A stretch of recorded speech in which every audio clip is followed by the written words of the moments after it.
Stop that. Stop that. Stop that. I hear him chat to the noise. Move too quick, can't stop for the talking. I hear him chat with the walking. Just too sharp with the prize. White girls let it tell me I'm awesome, yeah. Hot like fire on the pan. If you wanna touch my please use caution. Cold like 0 degrees. I'm out the cage, gotta let out the beast. Revolutionary, gotta let out the streets. Locked in a cage, I'ma let out the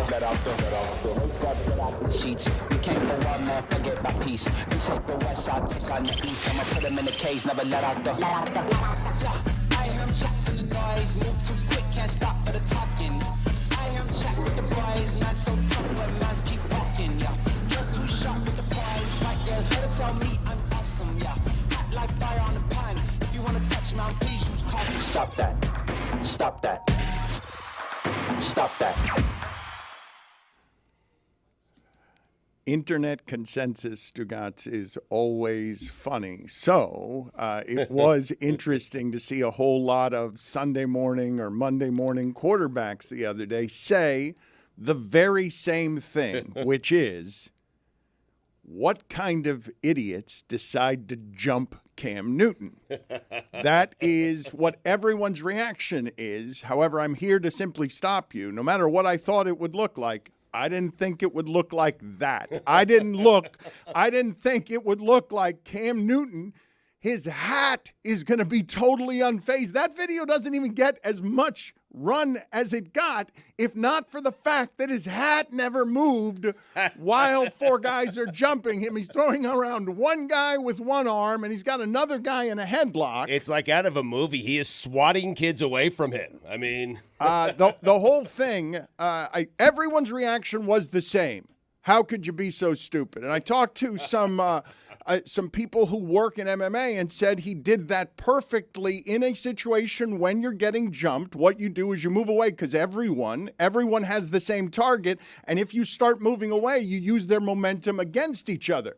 Where would Cam Newton have learned to avoid being the singular target of 11 people trying to jump him?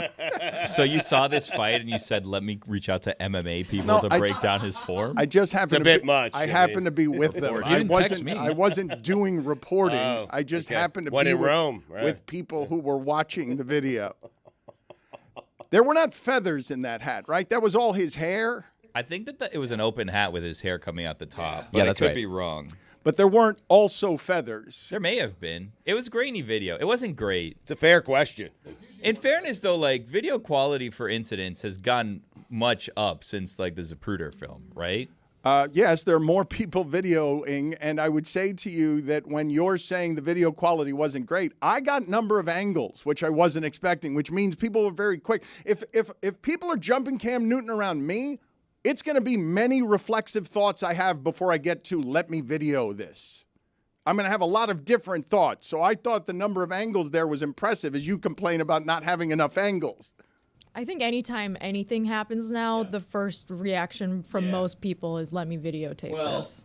Are you jumping in to save Cam or what? I would You have better to, be, right? Out of Dan? loyalty. He's your buddy. Yeah. Right. I don't believe I will be involving myself in a place that will get me hit in the back of the head with a bottle. I'm going to avoid those situations generally. Jessica, to your point, though, one of the most shocking times that I learned that in a way that made my heart feel heavy is I heard a gunshot outside of where it is that I live, and I would then later learn that a tourist in the middle of the day had been shot in, just sitting in front of his wife and baby. But I hear the gunshot, and all I see is people running over there with video, as opposed to running away from the gunshot, people running to the place in order to get their cameras out so they could be the one on, Only in Date or whatever. Big win for the TSP crew, right? Yeah, who is that? That's what everybody said after that Yeah, fight. that- I think that was the consensus. That was the It biggest wasn't- takeaway. Yeah, it wasn't why are you fighting Cam? It was like, who's this TSP crew? Because everyone said Cam got in a fight with the TSP crew. So everyone immediately went to Google who they are. Bad day for aggregators. The first person says the TSP crew, and then nobody does the research to figure out who that actually is. Everybody just keeps resharing the same video with Cam in a fight with the TSP crew until we all have to come in here and ask each other, who the hell is the TSP crew? The one guy that Cam has by the back of the collar, he's like, "Ooh, this is not a good position for me." He drags him. If we can play the video again, he drags him from the tent out like 25 feet to the fence on the other side. I know that everyone thinks after the fact that they knew how that would go. To see him be that immovable, it goes without saying. All of us, I think, understand that he's a very large human being. If you asked Billy Gill about 3 weeks ago, apologies for the voice there, vacation, driving through the heartland of North America, Dan, it's tough. Indiana, did this to my throat. But if you asked Billy 3 weeks ago, Cam Newton, you fighting him? He'd tell you no. No one that sees Right. him in person thinks it's a good idea to fight Yes. him. You Yep. have to be a moron Yep. to see him and think, let me go run up and punch him from behind. True. The fact that he restrained himself and didn't punch anyone back is like a miracle. That's not prime shape, Cam, and that is another important point. Dan, be very careful. He's not in his prime. What? Dan, he's in incredible I- shape. I'm He's not- a brick house. I'm not disputing He's outside that. his prime. He's still in better shape than 99% I of the talked to my population. MMA friends yesterday. They said, don't with Cam Newton. He's just in happened to be with incredible them, right? shape. Yeah. The guy is jacked. Dan, he's in incredible shape. Billy, I am not disputing that. He's not in prime Cam shape. Don't argue with me about this. He's simply not.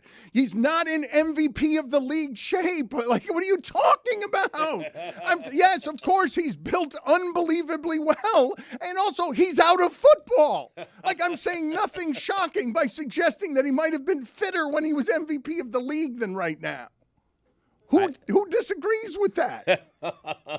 I may disagree a little bit because he might have been a little bit more slender, a little bit more mobile. Now he's just putting on the muscle, right? Right. Like now he's working out Okay, to be big. so you guys think he's stronger now than when he was MVP Bingo. of the Chance. league? Now you get it, yeah. I think if I was on bulked a up. 7-on-7 flag football team, I wouldn't think, wow, he looks like he's out of shape. Let me go punch him. I didn't say out of shape. Yeah, this is insane logic. That is not you guys. It's prime punching time for He's Cam built like a now. linebacker now. We're saying I mean, he's built.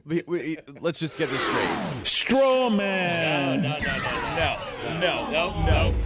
It's better. He's in better shape now to fight off these people than he was when he was either at Auburn doing it every game by Right. himself, or as a 25-year-old in the NFL. We're saying that now is better. He won the fight without hurting anyone, right? That's what he did. That part's amazing. He realized he could not hurt anyone on camera. Well, yes, that's what he was thinking about at the height of being saw jumped. the have cell to, phone. Dan. Where are the cameras? Yes. No, I think Couldn't punch anyone. I mean, I think a lifetime rich person is careful about who he punches, generally speaking. But I also think that the point that Billy makes is a good one.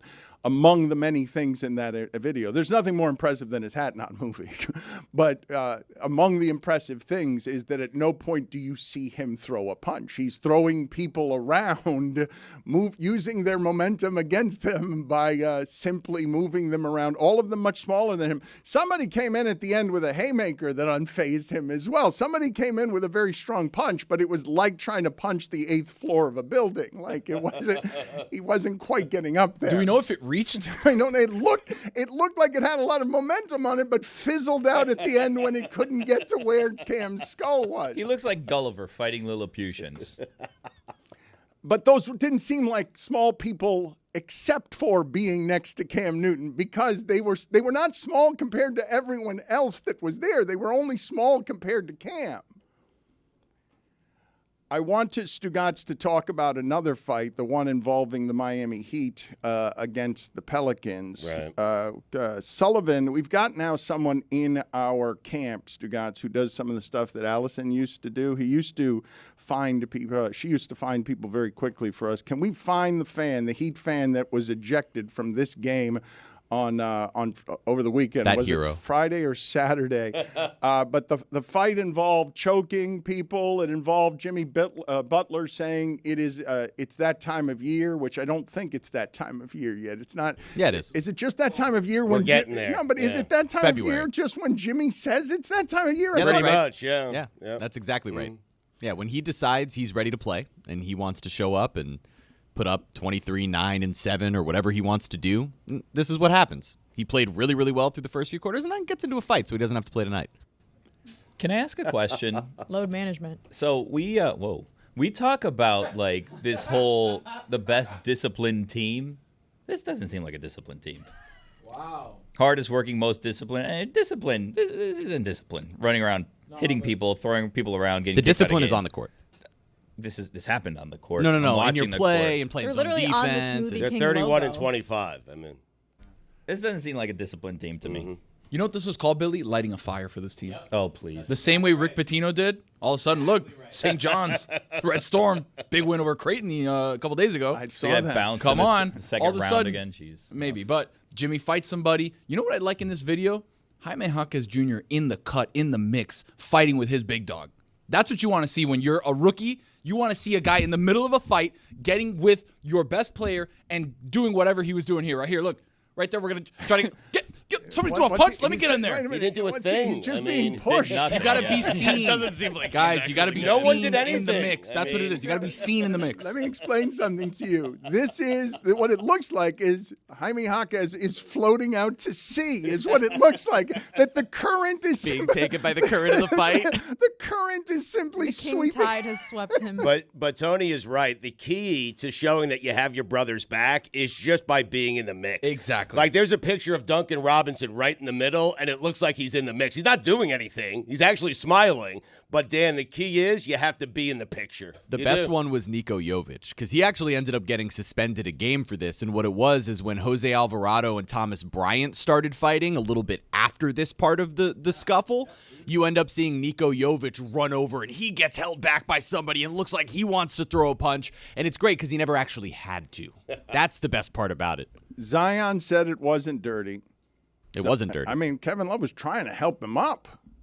And it escalates to that. And then Jimmy loves to talk. And people with the Heat love when he talks, or fans of the Heat. I don't know if the Heat organization loves when he talks. But he says a whole bunch of different stuff. And one of the things that he said, Stugotz, it's not just that it's that time of year as he was shouting that at the crowd, but he also said afterward, we're better than they are, and we'll beat them again that way when they come to play us, which is not something you hear very often in that sport. Very few guys will just simply say, we're better than they are. Now, that was, purposeful and strategic based on the fact that emotions were high and whatever the disrespect was of having someone's hands on his neck is why it is that he's saying that. But very few people actually do that.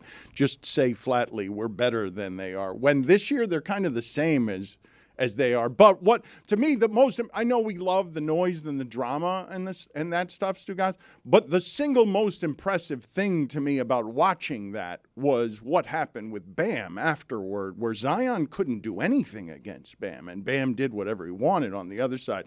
That was a little jarring to watch because I think of Zion as a unique kind of strength specimen. So to see him not be able to do anything against the length and athleticism of Bam one-on-one, I'm used to Zion doing whatever he wants against everybody one-on-one. What makes Bam so spectacular defensively is his ability to kind of bang with guys that weigh more than him. His biggest issue is when he goes up against someone like Joel Embiid or Brook Lopez, who has that type of size against him. Right. But his length and athleticism, and then on the offensive end, I mean, he became the focal point of the Heat offense for the rest of the game, hitting shots down the stretch. And when Jimmy Butler gets ejected, to see Bam step up as the alpha dog for that team to finish that game. And the reason Jimmy says they're better than the Pelicans, by the way, I believe they've won 7 in a row against the Pelicans. So he knows that come March 22nd, when the Pelicans come back down here, that's going to be one of those perfect troll games for Jimmy. But we're not surprised that Jimmy's saying that, right? Like, I know you say it's not the norm in the NBA for players to say, hey, we're better than that team, but for Jimmy it is. I mean, it is. He's kind of done it the last couple of years, right? I don't know why you're registering surprise for me. I'm not surprised. I'm just telling you that he's one of the few people in the league who will do that, and he's done it for a long time. He says whatever he wants without very much encumbrance. Can we get the video of the fan who was ejected, though? And I'd like to try and see if we can find this person and get this person's story, because this felt like Maximum Miami coming through the arena, walking up, pulling up his pants, pulling at a too tight Wade jersey.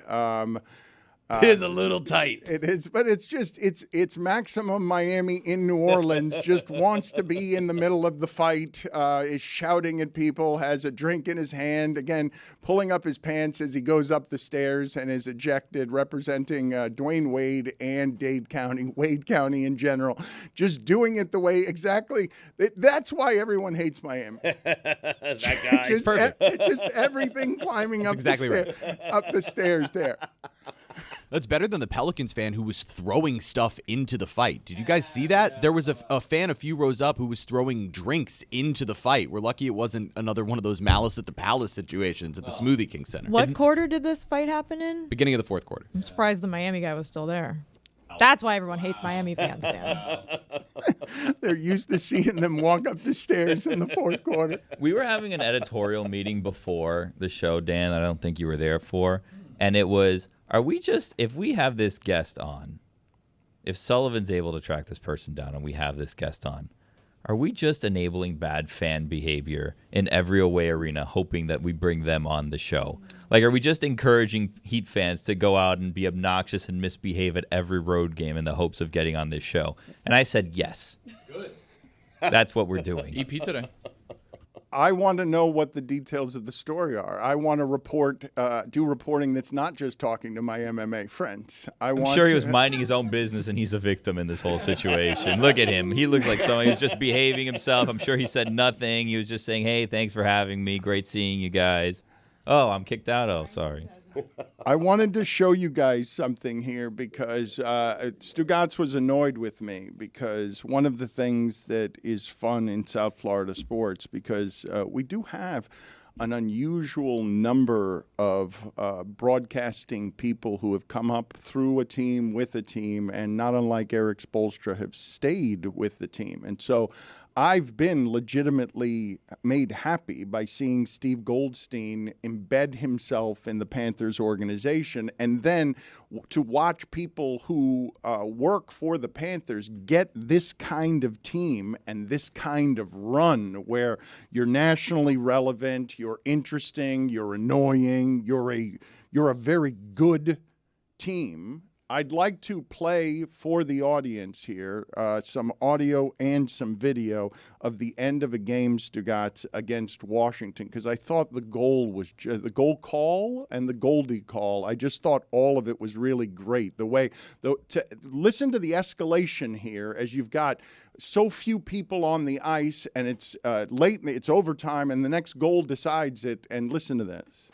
Milano stripped away by Gustav Forsling. Milano again stripped away by Sam Bennett. The Panthers trying to win it. It's Bennett. It's Forsling. Let's go home, baby! Gus wins it in overtime. It's a cool call, and all of it. They're going to have to pay Forsling, aren't they? They're going to have to start paying a lot of money for people. I don't know. Yes, I know. I wasn't asking you. I was talking past you. But let's check. I want you guys to. I just want you guys to watch only Milano here, just because this is a disaster. Milano had trouble sleeping this night. Like, just watch Milano the whole way on this, because it's just brutal for him. Look, he gets the puck, middle of the ice. You can win the game right here. All right, stripped one time. Then he gets it back. Then stripped again. Now keep watching him. Keep watching him. Trailing the play. Oh, no, Bennett's going to do this. Oh, my God, right in my face. Right in my face. That's happened to me. Playing sports where the disaster. What? I want to see Dan on skates so bad. Since when? Dan You're in the on NHL? ice hockey skates. Holy That shit. happened We to need you? to go skating. Dan playing ice hockey is like the people playing ice football. You guys were quick to pounce, and you Right. didn't even hear. I know, you said in I sports. said playing sports, and We you don't care guys. about What? that No, part of I the know. story. No, Yeah, but the you guys visual play on hockey, skates, yeah, for Dan. sure, hockey. Yeah, I understand what you guys did there. Kendall Ice Arena. But what happened to me is funny enough without having to put me on skates. Like, it was playing sports. It's playing basketball and seeing the thing that you feared most in your head before it actually happens, and then it happens to you as you're running, trying to chase the play down. That's me playing life. What happened to you? I'm just telling you that I imagined the scenario with a lack of confidence of things being stolen from me and then it all being my fault at the end, like not even being able to point to Poor anybody kid. else. That's correct. We found video of you playing sports, Dan. Yeah, thank you. The ice hockey football that you wanted to put up We there. really should go skating as a group, though. That'd be so fun. It would not be. I grew up figure skating. Not really, but kind of. Did you do the I spin quit thing? by the time I was 8. You did it. I was never that good, Billy. Oh, your headphones came unplugged. Ooh, he hurt himself. We should definitely go skating as a group. Billy would be excellent on skates. No, have you not seen? We have video somewhere of him trying to rollerblade into the Clevelander. I've seen it. It would not be good. That was different. I'm Billy- a good skater. I'm a good ice skater. You just injured yourself spinning in your office chair. Well, the thing snapped back and hit me in the twig and berries. You know what I mean? I don't believe that ice skating or roller skating, both of those things seem like good ideas until you're actually doing them. Put it on the poll, please, Juju, at Le Batard Show. Is roller skating a good idea right up until you're actually doing it? Which one would you feel more confident doing? I think ice skating for me. Really? Roller skating. Huh. Why would you be more confident? Well, first of all, I'm falling in either scenario. One of them is on the cold and hard, and one of them's not cold and hard. I'll take not cold and No, hard. 'cause I don't want to be sliding on something wet and cold. But ice skating, you probably have more clothing on for than roller skating. Roller skating, especially down here, people wear in various degrees of unclothed. And if you fall, you're going to get blood everywhere. I stopped rollerblading. I have a pair of rollerblades that were worn a couple of times, and I stopped when I realized how high the fall was happening from. I can't do it. I'm not going to do it with elbow guards and wrist guards and a helmet. Look like a dork. Because I'm not going to have. Hey, is that Dan Le Batard? Loser, struggling, not doing it Oh well. my God, can you imagine seeing that in the wild? That would be incredible. Only in Dade would have a field day. Better safe The than sorry. rollerbladers down here, though, are the most confident people in the world. You're absolutely right, because they're wearing like little Speedos or bikinis or whatever, and they're on the pathway on Miami Beach that's like made out of brick. So if they fall, they're getting hurt, but they're not falling. They're not they are falling. so confident. They're weaving in and out in a way that I will never have that They're going much like 20 confidence miles doing an anything. hour. Yes. Same. They're the most confident people on earth. I I'm have convinced. been jealous of the confidence that those people have. I saw a guy on 87th Avenue one time, like 3 weeks ago. He was just learning how to rollerblade. So I'm driving down the street, and he's there like really trying, and then all of a sudden the move goes where he tries to push, but the skates fall behind him, so he's like in the air at like a parallel. He's parallel to the ground, been there. looking down at his horror. As I drive by, I honked the horn. Pepe, Leo! As support or what? That doesn't help. Support. Like, dude, I know No, you it's fell. not support. I know you fell, but come on, just keep going, baby. And that's the least confident guy in Miami right now. I saw this morning on rollerblades somebody with the confidence to wear just a white Speedo on rollerblades. And I was Was thinking he an MLB player? I was thinking about see everything. chafing. I was thinking about You think a lot, man. about aesthetics. I was thinking about who makes that choice, how, why, what is the rest of this Sweat person? factor, you What know, does the rest of this person's life look like? Just like that, wearing a white Speedo rollerblading. That's exactly. It looked like You extrapolate it that. looked like Walter White at the beginning of Breaking Bad. They looked like Tidy Tiny whities. Whities is what they look Spoiler like. alert, Jesus. The beginning. Maybe they were. It's not a spoiler. It's the opening scene. It's the first 12 seconds. I haven't gotten to it. Same here. Spoiler alert on Breaking Bad. Yeah. And the begin. There's a whole prequel series. There was a reunion at the SAG Awards yesterday. Oh, please. Oh, the Did you watch them? Sags. SAG Awards, that guy in the Speedo. There wasn't a lot of SAG there, to be honest with you. Really? You noticed? Juju, please put it on the poll at Le Batard Show. Have you ever honked your love and support for anyone from your car? I'm not sure that what Tony was doing there was loving and Absolutely not and support. It was supportive. It was. I saw that. It was. I saw that, and I want you, as you go down, to know that wherever it is your shame resides, your lack of dignity, you weren't able to do that in private. I caught that from over here, and I'm gonna honk so gently that you're gonna be able to tell I'm not honking at anybody else. This is not rage based. I am simply showing you. I saw that, and I will take it with me and laugh about it days later. There was nobody in front of me. I was just honking to show support. No but it's cars like around? the light honk where you kind of hit the bam, bam, Please. bam, bam. How is he dressed? He was dressed not like he should have been for rollerblading. So, like, was he going to work then? Because then, like, No, it's 'cause just this- even worse. No, this was at like, I want to say 4 o'clock in the afternoon People on like work a at all Friday. times. Maybe he was going somewhere, I don't know, but he was wearing shorts and like a t-shirt, but no guards on his elbows or knees or whatever. So when he ate it, like he ate the entire pavement. You have to, if you're going to go rollerblading for the first time, you have to do the helmet and the knee pads and the elbow pads and the wrist pads. And don't you? Yes, but in a very private place, if possible. Yes. Why? Who Right. cares? It's embarrassing. Trying to win homecoming queen? Who cares? What difference does it make?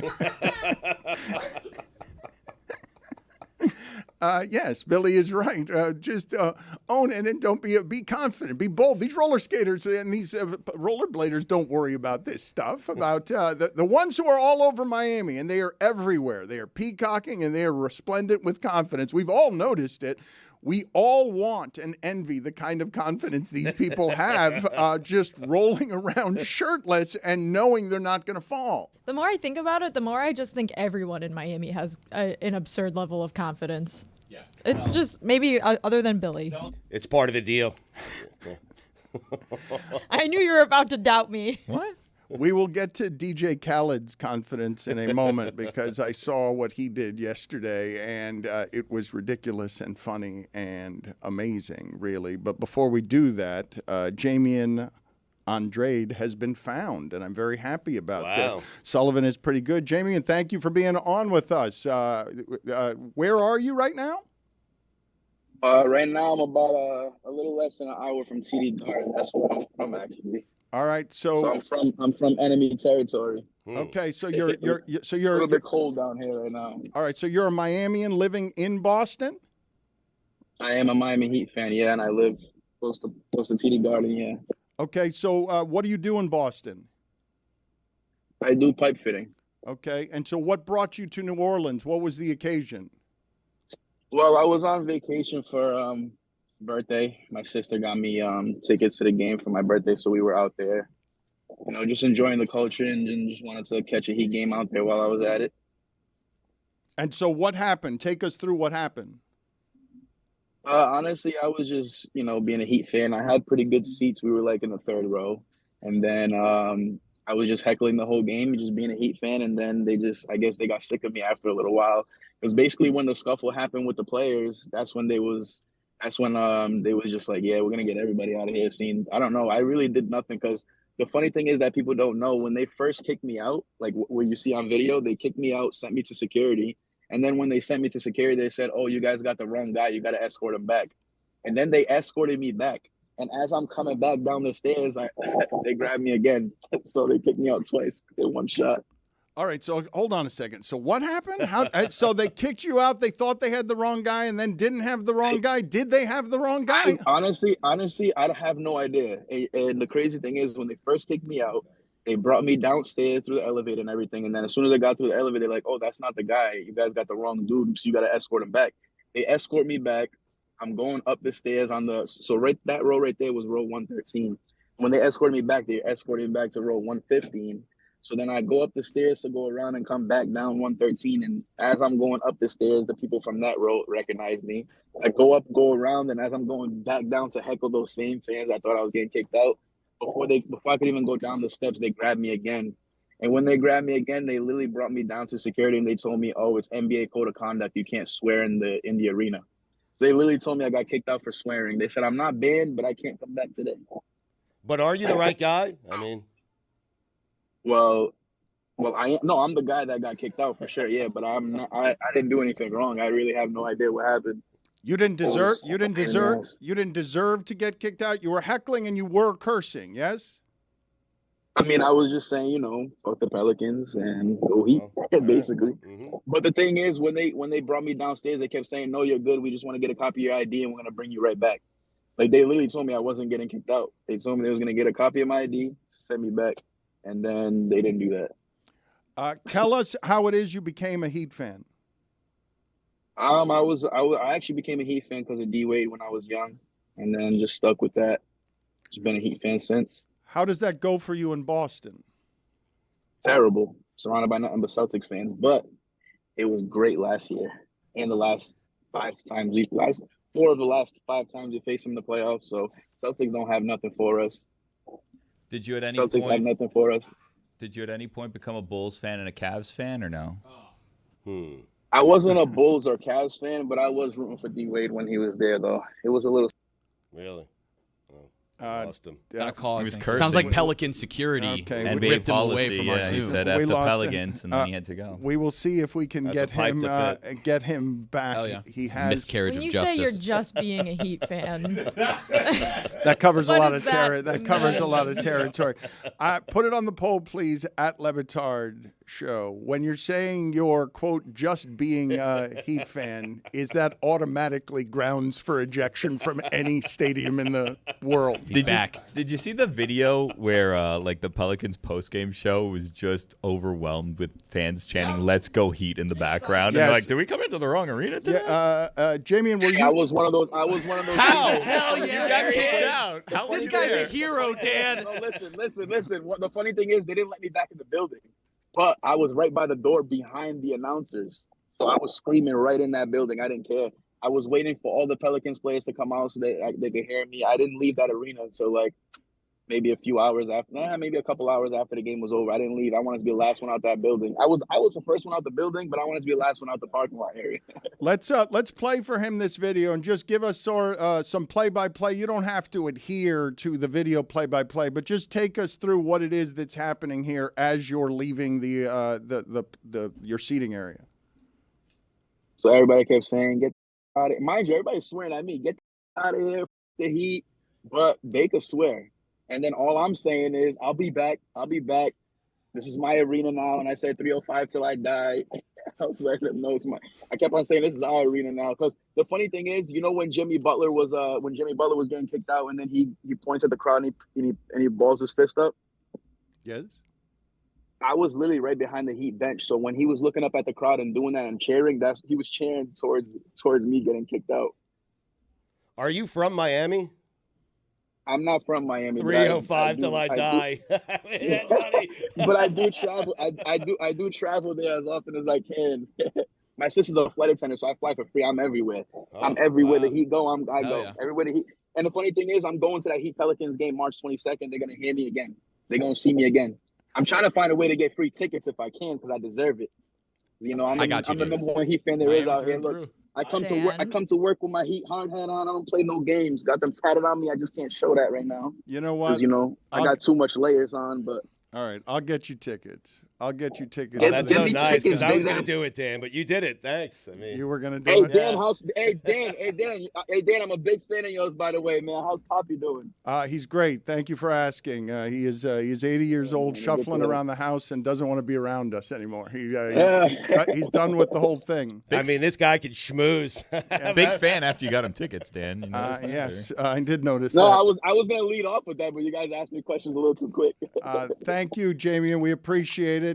Anything else that we Appreciate need? you guys. Anything else that we need to know? What are your Heat bona fides? You got Heat tattoos. What Well, else he's do from we? Boston. What changed? Like, how did the few minutes or the few hours after the game go when the videos started spreading? Well, there was just people hitting me up from all platforms: Twitter, Facebook, Instagram. It was kind of crazy. I didn't really get to get back to everybody, so I kind of for a few seconds got to feel how it is to be a low key celebrity. Just saying. There was too many messages to get back to. It was a little bit ridiculous. Well, it still is, but not as bad as it was the first couple of days. Thank you for making time for us in your schedule today. Oh, thank you guys. We appreciate it. Just look out for me. Just look out for me in the next Miami Pelicans game, and when we face them in Miami, I'll be there. All right, we will get you tickets. I promised you tickets. I'll get you tickets. Are you going with them or? I am not going with him. Go ahead and promise him. Come on, you gotta go with me. Stugotz is going with you. You know what? Stugotz is going with you. I'll buy you and Stugotz tickets. Nice of you. I like that. Send Poppy to the game too. I'm scalping mine. See you later, Jaymion. Thank you. I appreciate you guys. Stugotz, can you tell me and tell the audience, please, what it is here that Mike McDaniel is wearing in this video that we're going to play of the Dolphin coach, who doesn't give off a lot of Don Shula. He doesn't look like yesterday's Dolphins coaches. That same championship mindset. Okay, I can promise you, the team in that stadium that's playing there next year and for every other year following that, we'll be chasing that championship mindset each and every year and bringing that to a fan base that truly deserves it. Drop the mic. Mic drop. Ladies and gentlemen. So he did a mic drop without doing a mic drop. What is he wearing though? It's like orange and white towels. It's matching shorts and Una shirt. cortina. He's got fashion sense. He's a very confident dresser. No Dolphin coach has ever dressed like that. I'm guessing Vic Fangio doesn't dress like Dave that. wants that. I need Tony to translate what that means. Una cortina. He's wearing una cortina that my abuela has. I have that exact same curtain. Yes, a curtain. It's an old woman's curtain. It's but how would you? Is it flowers? Is it orange flowers that's on matching shorts and shirt, white and orange? A very Miami look. Like I think Cougs owns that matching set. I don't think there are a lot of people who can pull that off confidently. He needs to win 2 more games this season if he wants to keep pulling that off. Wow. Hey, he's got the confidence to live in Miami, right? Like we were just saying, Miami people, the most confident people.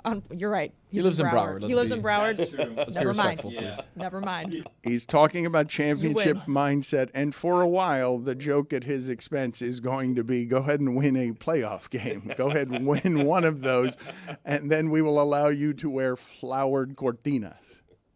Billy, I am not kidding you. We were just talking about young coach and a young coach's look.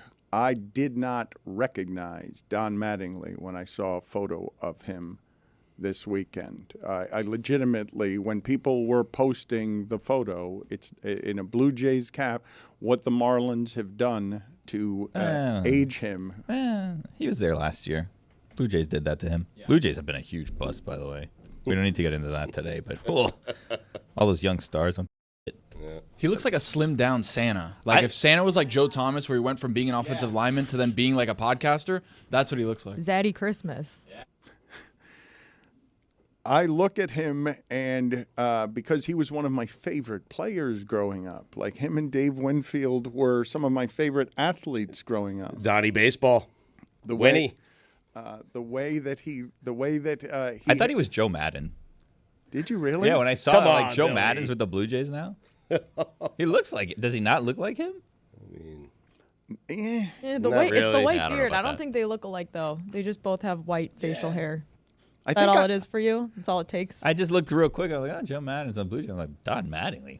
I think that I saw the other day Joe Maddon doing a broadcast somewhere, and I think he shaved the beard. I did not see the white beard, and he looked different. There is something else, though, Stugotz, that I wanted to show you. He's broadcasting now? I saw him. Ran out of teams to rip off? I was surprised that his beard was so white because his hair was still black when he was coaching the Marlins just a year and a half ago. What? Joe Maddon won a championship, Stugotz. He did? Yeah. Rain delay aided. The Cubs won a championship in spite of Joe thing. Madden. Yeah. Fix was in. The Cubs eventually someone was going to win it, Dan. Mm-hmm. I mean, he tinkered with the rotation a little much in that game. Okay. And Grandpa Rossi, I mean, come on. You're a bench player. A lot of guys have won a championship. Pretty sure the broadcast. None for the Cubs. Every year someone wins a championship, actually. None. I don't know why I'm taking Stugotz. I don't know why any of you are doing this. It's hard to win a championship for the Cubs. Like, you can go ahead and say that they won it in spite of him. All the other managers they had, they didn't win it either for them or in spite of them. That's only if you believe in curses. Each year is its own separate season. No, it's only if I believe in winning the last game. It's not the curses. They never Did won. Maddon win the last game? I mean, technically he did, but the moves he made were questionable. Questionable. Yeah. Lucky about that rain delay. They won despite him. There. Yeah. He did win the seat. They dressed up in cute little outfits a lot of times on their road trips. Yeah. Jason Hayward really won the game, though. Sorry to get bogged down on this. Gave the speech. Well, but you're the king of all you have to do is win a championship and be golden. Hell, Jay Williams is out here saying Caitlin Clark, and he's doubling down on it, that she's not great because she hasn't won a championship. And get your own takes, Jay. That's Stugotz's. But what are you doing right now? Like, what are you doing right now? Just taking out Joe Maddon? But I thought you win a championship, and that's that. But I like accuracy, Dan. I'm all about that. The most complicated math that Stugotz does is you win a championship, I say you're the best. Like, that's the way that one works. No. Yeah, not so much in baseball. Or when it regards Kevin Durant, like there's certain people Joining a that super doesn't. team. Yeah, exactly. Right. Yeah. You'll read about it in the book when it comes out. Yeah. That's right. StugottsBook.com. Check it out. Thank you, people. The slated publish date on that? Sometime in November. I think the 26th. Got some time here. StugottsBook.com. Number 1, Amazon. Appreciate it. So yesterday, Stugotz, I went to the Food and Wine Festival. What? I'm so jealous. Why? Did you see Guy Fieri? You could have gone. I forgot it was this weekend. The Food and Wine Festival is also what I refer to as my weekdays. Just every one of them.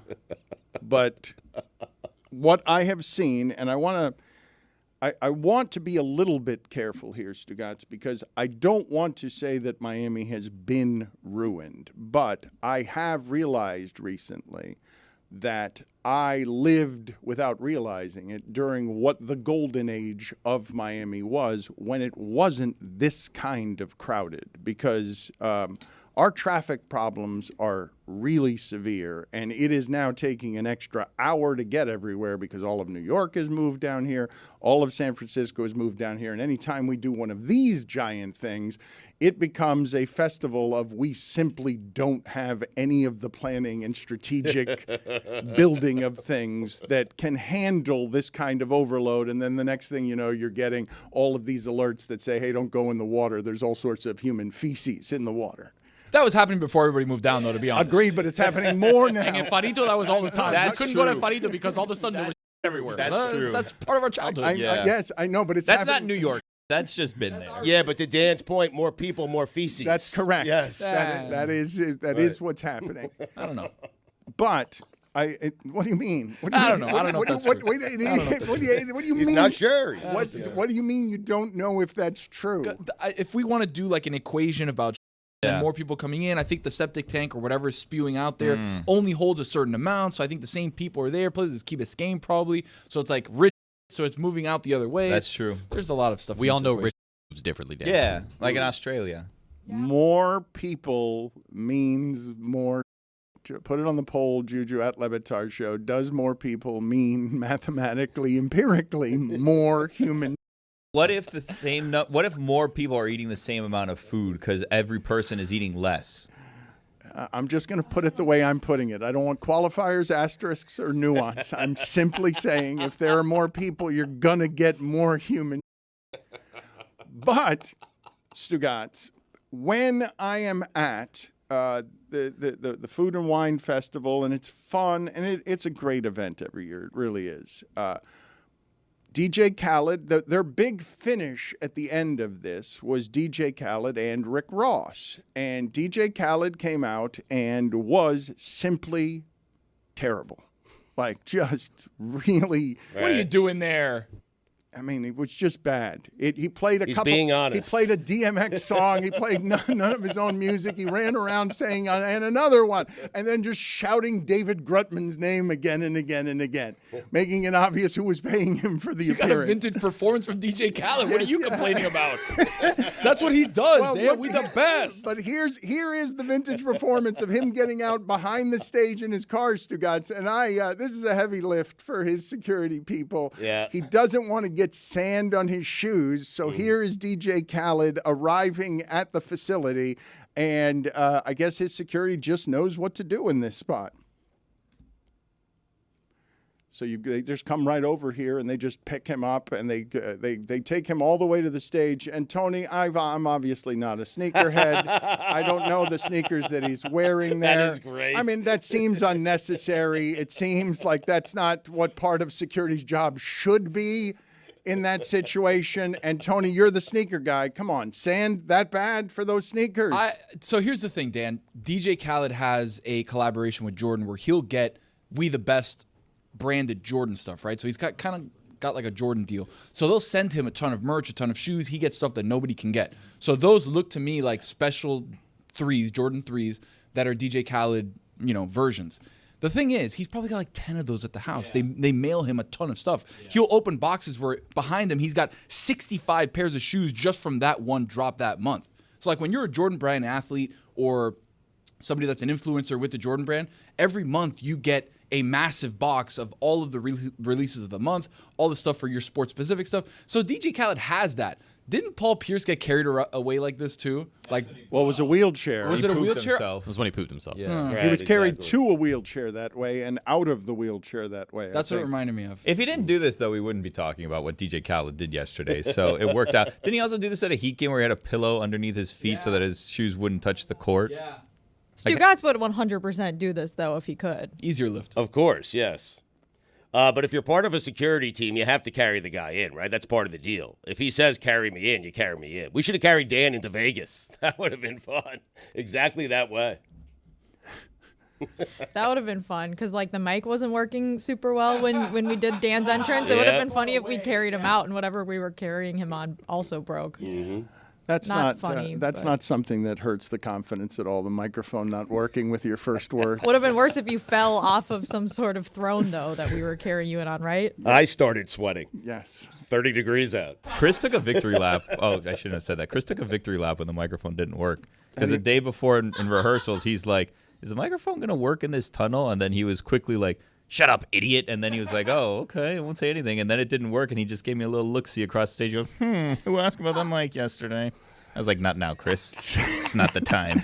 Read the room. In mentioning that Miami's overcrowded, Billy, how are you feeling about Bad Boys 4 making a return? Why to, is that to happening? Filming in Miami and stopping all of our, like they film wherever they want to. I can't believe the clout that Bad Boys has in our city. They are able to get licenses for things that no one's able to get licenses for that just stop all of our traffic. They're doing donuts and street racing and everything, like all over the place. Why are they doing that? Who's asking for a Bad Boys 4? I'm sorry. They're literally filming in the heart of Brickell on 8th Street. So my wife works at a hotel there, and she actually saw Will Smith in one of the elevators because they're staying at her hotel. And she's like, they shut down the entire street. They're doing donuts. They're filming stuff. And it's like, that street is one of the most busy streets in Miami, 8th Street and Brickell Ave or whatever. It's incredible. Our makeup artist posted a video of one of the cars doing donuts on 8th Street, and I was like, oh my God, like the drivers down here are out of control. And like 2 days later, I saw it on Only in Dade, and I was like, oh, that was for a stunt for the movie. I thought that was like an actual Miami driver. That does happen though. Like they do just like have you seen this, Dan? Like on the Fridays and Saturday nights, like they'll just close Yes. They'll expressways and do have it their at own this intersection in downtown. Just this, for funsies. No, but this has been something that has now been. They're cracking down on the criminality of this. It's not. Yeah, They're they'll doing, move it. They're doing it on highways. They're doing it on highways. That's why my grandmother told me nothing good happens after midnight, and she was right. She's right about that. Billy, you ask who wants a Bad Boys 4. Bad Boys 3 did $425 million internationally. Saw that. Yeah, I mean, Grandma's not right about that. There are plenty of grandparents having No. sex after midnight. What? what? What? Whoa. On the street? They're staying up until midnight? The Villages. What? Bad Boys is a wildly successful franchise, and people love remakes. I saw that, is it Ridley Scott now is He's $150 million over budget on Gladiator 2. It was supposed to open at $165 million. Gladiator 2? First one was like 50 years ago. Who wants this? What do you mean? I think it's proven again and again that people love the nostalgia stuff. They Ridley love Scott is 86 years old. They love the giant franchises. Executives love nostalgia, Dan. Shut up. You said 5 minutes ago you were excited for the re-release of Shrek 2 in excited for the theaters. re-release of Shrek 2. I said you could watch it at your house any the day. 20th anniversary. I saw it for my 9th birthday. Can't wait. The landscape in sports journalism, Stugotz, has changed plenty in our lifetime. There are some places that I don't even recognize where it is that I began doing this. But I will say I should stop for a moment here to celebrate the career of Peter King, who has announced his retirement. I don't know if we're going to even make anyone like that anymore. The lifetime print journalist in football who has so many relationships, so much credibility, inherited the mantle from Paul Zimmerman. What is it? Dr. Z. Dr. Z was Paul. His first. I only know him as Dr. Z. I'm not even certain he was a doctor. I put a question mark at the end of Zimmerman because I wasn't sure his first name is Paul because I call him Dr. Zimmerman. But Peter King took what Zimmerman was doing and perfected it, and leaves a legacy of print journalism being respected by people in football because he did his job well, he did his job fair, he cultivated relationships, and he did it for 30 or 40 years. I'll carry the torch, Dan. I think it ended for Peter King when he was evaluating Billy doing dishes on God Bless Football. I think that was the end for him. Falsehoods. That was a high. Well, I do have top 5 Kings of all time, if you're interested in honor of the great Peter King. No, the highest honor. Yes. You've got a top 5 there. It is one of the last things Peter King did with his career. It may be why he retired once he looked up and saw he was doing dishes with the Duke, and he saw the future of this business is the Duke, internationally acclaimed. I can't keep up with him. He's too good at all things, including washing dishes. Maybe I need to get out of the business now. I actually read his retirement article very early this morning, and it seems like he decided after last season this was going to be it, right? But he also kind of says, I'm retired, but I'm also kind of looking for something else to do just now what I'm doing right now. So I thought, you know what? I mean, it sounds like you're going to be coming on the show washing dishes with me a lot more often. Nothing but time on your hands now, you know what I'm saying? A little Peter and Billy podcast, maybe? He's going to miss the things that he's been doing for 40 years. He's going to start doing Bachelor recaps. And that would be awesome. He's going to do a Vanderpump podcast with you, Billy. God bless. Bravo. Oh. My man. Bleep that out. No one take that. Stugotz says I'm in. Couldn't name a show on Bravo. I'm No, guessing. I said my man. That's what I said. That's a fine. Doesn't Captain Lee. Stugotz Lehman. knows Captain Lee, the Bravo captain, former Bravo captain, because he's been a guest on Supodity twice. And I don't know if he told you this, but I sent an email to Jimmy Johnson. You did? No, not that. Not that. It wasn't that. Very I don't nice know. of you. I don't know if he told you this. When we were in Las Vegas, and I promise fans we will not talk about Las Vegas anymore. When we were in Las Vegas, he saw Johnny Damon downstairs at the hotel and just screamed Captain Lee at him because Johnny Damon once was on Below Deck. And I don't think Captain Lee was even the captain. But he just screamed Captain Lee at Johnny Damon as he was getting in a car. That's all I had. Yeah. You're hilarious. You could just leave Johnny Damon alone. That is an option. It's not an option for me. No, Yeah. Stugotz has celebrity Tourette's. Yeah, It's just I see someone first thought, let me shout that I know like a that word person. association game that he plays. But from the story he told me, it worked. Johnny Damon got out of the car he was getting into to go talk to him. He did. Stugotz, if he sees someone famous. Got my guy. I've been embarrassed by him a number of different times, the way that he behaves around celebrities. It's like children behave around the animated characters at Disney. And he will just shout the first thing that comes to mind and try to have that, he's trying to find any connection point, and there's no thought involved to anything, consequences or anything. Just let me have a human connection with this person to try and convince him I'm human when I'm not. I've just got a Tourette's that shouts the first thing in my mind that I associate with that person. You should have heard when I yelled at Urban Meyer sitting at the bar at the Circa. Didn't get my guy, though. What can you tell me about your top 5 list in honor of Peter King, the legendary football sports writer? The list is so deep, Dan. There are so many great Kings that for the first time ever, I have an OOOLI. How about that? Wow. It's big, Dan. Carole King's got to be on this list. Historic day. Wait a second. Oh, man. Instead of outside looking in, you've got outside looking in, is what you're saying? OOOOLI. Okay, so that's an extra O. So it's Well, Carole King. 4 O's now. So what does that mean? We have 16. Do we have 20? What does this mean? We have 16 right now. For your top 5. Yes. No. Technically, there's only 5 in the top 5. Well, there's 5 in the top Yeah, 5, there's but there's an OOOLI, that's 1, then an OOLI, that's 5, then an OLI, that's another 5, then the top 5. You get it. I'm looking up this Dr. Z. I don't know if Dr. Z was actually a doctor, but was married to a doctor. He was not a doctor. Well, that has to cause, marital strife, you would think, right? If you're married to a doctor and you're running around parading yourself as a doctor and you're not, but your spouse is a doctor, you'd be like, no, you're not a doctor. I'm a doctor. Now you're going to tell me Dr. Jack wasn't a doctor. Or Dr. Seuss. He was a doctor, right? Billie Jean King's got to be top 5, right? Oh, wow. Hold on. OOOOOLI. Billie Jean King. How many O's are there? We're up to 17. They're not 17 O's. There are 17 Kings. How many O's are there? That was 5, and then Carole King is 4, and then we get to OOOLI. You corrected me when I said OOOLI, and you said you had an OOOOLI, and you made it up. There were not. I left out Joe Exotic, the Tiger King. OOOOOOOLI. How about him and Machine Gun Kelly, huh? That was a bit of an upset. What happened? Was it? Yeah, I mean, I could see them together.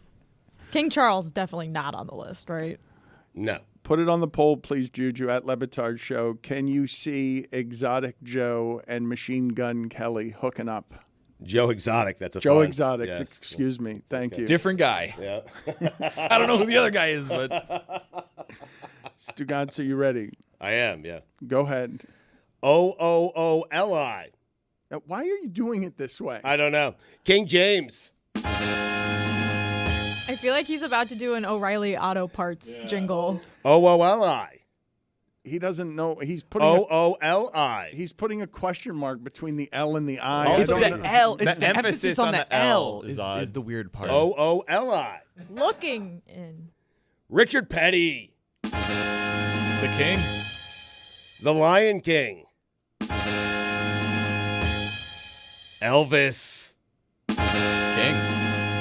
The King. Pete Rose. The Hit King. King Kong.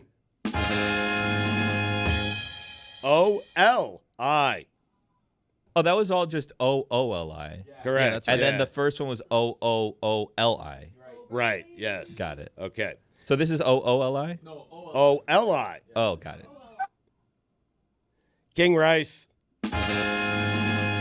Point guard, North Carolina. Remember him, Dan? Ahead of Elvis. Well, yeah, it's And my Billie list. Jean King. Yeah, my list. Vlade Divac.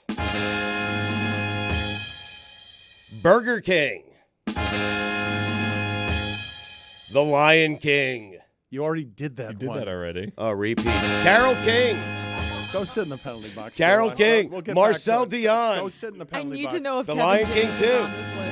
The King of Queens. Sequel. You said everyone loves sequels. Go I sit in mean, the penalty box. all right. Just get out of here. Don King. You can't. Hakuna Matata. Dan. I don't know how his lists keep getting lazier. Like, it's not possible. Just leave, please. Okay. You don't want number 5? No, thank you. Just Yul leave. Brenner. Thank you.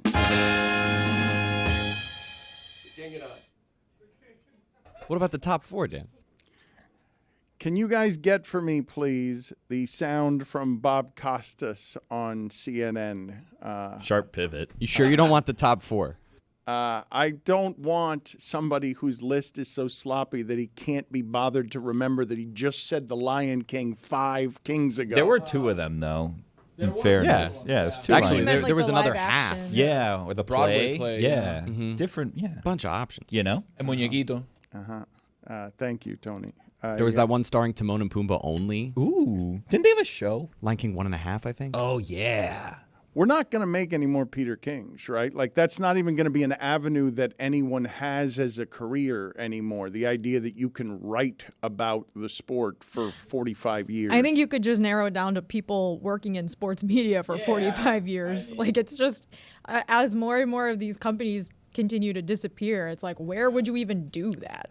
I was thinking over the weekend, because I left here and I was surprised by the amount of objection that I got to the idea that J.J. Redick might make more in his broadcasting career than he did in his NBA playing career, given that, I'm in meetings where I'm listening to what the value of individual brands in media are. I know what the value of people are and what's being paid for it. And he's going to be able to work for 25 years in the media if he wants to, given the jobs that he's starting with at the start of his career. And he's going to be making millions of dollars and owning his own shit on the side as well, which is what so many of these content creators have learned. Everyone in the room disagreed with me on the idea that J.J. Redick would make more in his media career than in his playing career, when his media career can be 3 times as long as his playing career. As you say that, Dan, I actually do think about it. Like, he owns his YouTube channel that has 1 million subscribers. It's only going to get more as he, You guys goes through. all objected to it, and I'm like, I don't know what you guys are looking at in the media space, but it's collapsing. Like, everyone's going and grabbing their own lifeboats. I've said before to people around here and outside of here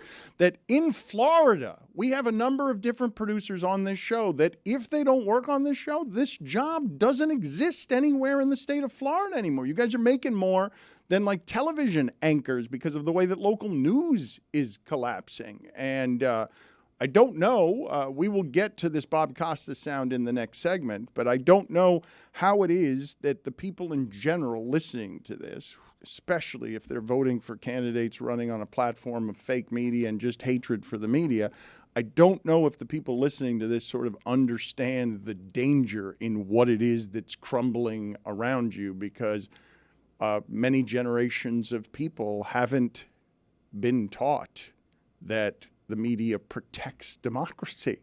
They think that the media undermines democracy, and it's just sort of like a backward way of looking at it, as I've looked at it my entire career. But I will say, in regard to Peter King, I am grateful for his grace over those years, that he would have that many contacts, would be that interested in informing the public, teaching the public about football, and would do what the best of the old head dinosaurs do, is evolve with the sport the way Kirkshin did, instead of fighting the advanced metrics and the changes and the whiz kids, learning how to intermingle with them to keep your career evolving from 40 years and beyond. I can't believe that he put anyone ahead of Elvis. Do we think DraftKings is on this list? Number 4. Great. Martin Luther King Jr. MLK. Mm-hmm. Number 3. Luc Robitaille. That's just wrong what you did. What? It's Black History Month. You can't do that. What do you mean? Just doing a list of top 5 kings of all time. He's not on it? He can't be number 4. Huh. Behind Luc Robitaille. Number 2, Peter King. And number 1, Dano, DraftKings. We were worried. No Gretzky. No Gretzky, yeah. Nah. Cup of coffee. Did you forget? Who? DraftKings, and then you were going to do I Wayne thought you meant Gretzky, and then Gretzky. you swapped it out. Perhaps. The Accountant 2 is filming now. We were saying about sequels. Ben Affleck's The Accountant 2. It's going straight to Amazon. These damn Go executives. straight to hell. Account 1 wasn't bad. It was a good movie. It was fine, but we're just talking about sequels being made all over the place. I also saw that the director of Roadhouse was furious because he wanted a theatrical release, and he's only getting Amazon. It's going straight to Amazon, and he's feeling lied to.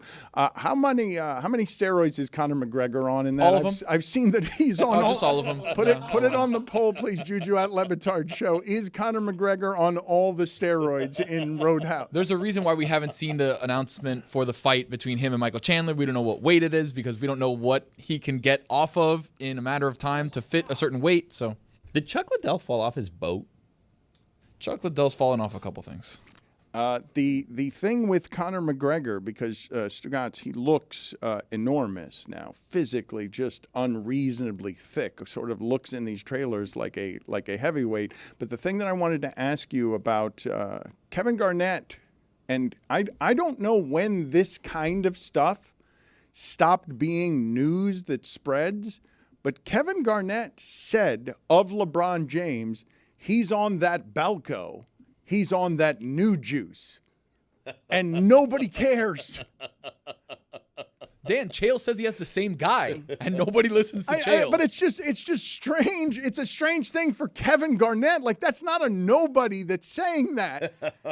Kevin Garnett saying that of LeBron James, to not have it become anything when at any time in my life somebody being accused by a super famous peer of steroid use would be something that would become news. The NBA would never suspend him for that. Ever. Ever. Yep. It's so different than baseball where, like, every week you see a new Barry Bonds stat. Like, oh, he walked more times than he fouled pitches off in his whole career, and yet he's not in the Hall of Fame. And LeBron were like, yeah, he's doing steroids. It's fine. Who cares? Has he ever been tested? Ever? Yeah, I'm sure he's been tested. I mean, but that's one of those Dan? things. You sure he's been tested? Right. Oh, wink and a nod. Yeah. Right. You passed. Fake You have penis that guy here, that's fake in pee Milwaukee, there, puts the pee in like a crate downstairs or whatever. Ryan Braun Walks it situation. away. Exactly right. You know. In the meantime, Ryan Braun. Jimmy Garoppolo just like, oh, by the way, suspended steroids. You're like, what? Is he using it wasn't right? steroids. It wasn't No, steroids. What was it? It was something else that got him 2 games prescribed. You can recklessly medicine. speculate, but I don't know. Well, I mean, what it got him was 2 game suspension, and now there's more money for the Raiders to sign Austin Eckler. That is correct. After the new The agent? What is this? Are you God bless reporting football. something? I'm I just mean, saying. I mean, if you connect the dots, The new Peter King, ladies Tom and gentlemen. Teleco's over there now. He's the guy that brought him into. Yeah, I'm just saying he lives there. He moved out of L.A. Now he's living over in Las Vegas. He hasn't told me anything, but I mean, it doesn't take an astronomer to connect these dots. Let's get that Bob Costas sound, please, Stugotz, because I found myself bothered by the reaction to Bob Costas over the course of the weekend because he went on CNN and he did this in response to the question, why isn't Joe Biden running a full campaign? Others that I've quoted from, you come at this from a position of not wanting to see Trump get elected. You should state that at the outset. True? Yes, absolutely. He is by far the most disgraceful figure in modern presidential history. He's only become more disgraceful since 2016 and since 2020. He is a bubbling cauldron of loathsome traits, and it's only those who are actually suffering from Trump derangement syndrome, which is the way they and Fox News and all the rest of MAGA media try to brush aside all the legitimate criticisms of Trump. You have to be in the throes of some sort of toxic delusion in a toxic cult to believe that Donald Trump has ever been, in any sense, emotionally, psychologically, intellectually, or ethically fit to be president of the United States. But his supporters are locked in on that. There is no cult of Joe Biden.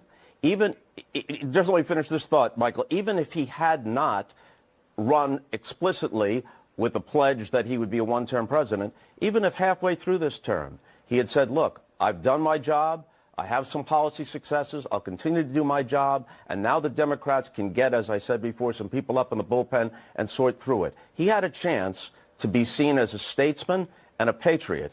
Now his legacy is likely to be that of a man whose hubris prevented him from seizing the moment in an appropriate way, and at best, he can squeak by Trump, that's at best, or he could lose to Trump and subject the nation to 4 more years of this kind of ongoing insanity, or if he squeaks by, it's very likely that he cannot complete his second term. He'd be 86 at the end of it. He was, I thought, very good on saying, how is this the best we can do, these 2 candidates? He was not exactly pro-Biden in everything that he said. We're just playing to you a clip there. But the response to him was consistent, and I've certainly gotten used to it, Stugotz.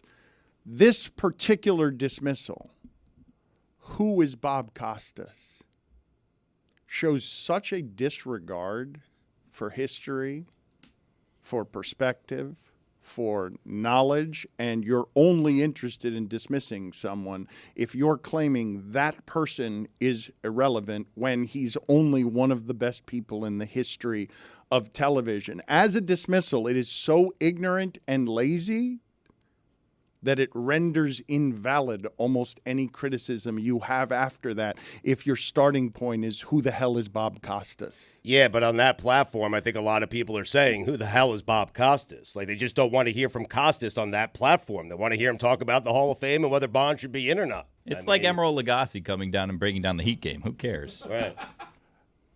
Because he's one of the best people I don't think it's quite like in the that. history of television. Bam! And the way that he puts together thoughts is unusual in the history of televised speech. He is very clean about how he delivers thoughts. He's not saying anything there that other people haven't said. He's saying it better. Well, he's saying whatever it is that he's saying, and he's entitled to his opinion. I just think people aren't interested in Bob Costas' opinion on who should be the next president of the United States. Well, CNN is. They're asking him. Well, I understand he's that. a guest on CNN. But, Dan, you're right. He wasn't pro-Biden, but it's so anti-Trump that it comes off as pro-Biden. Who It cares? just does. I don't care. Right. You know who needs to get the ball more? Bam!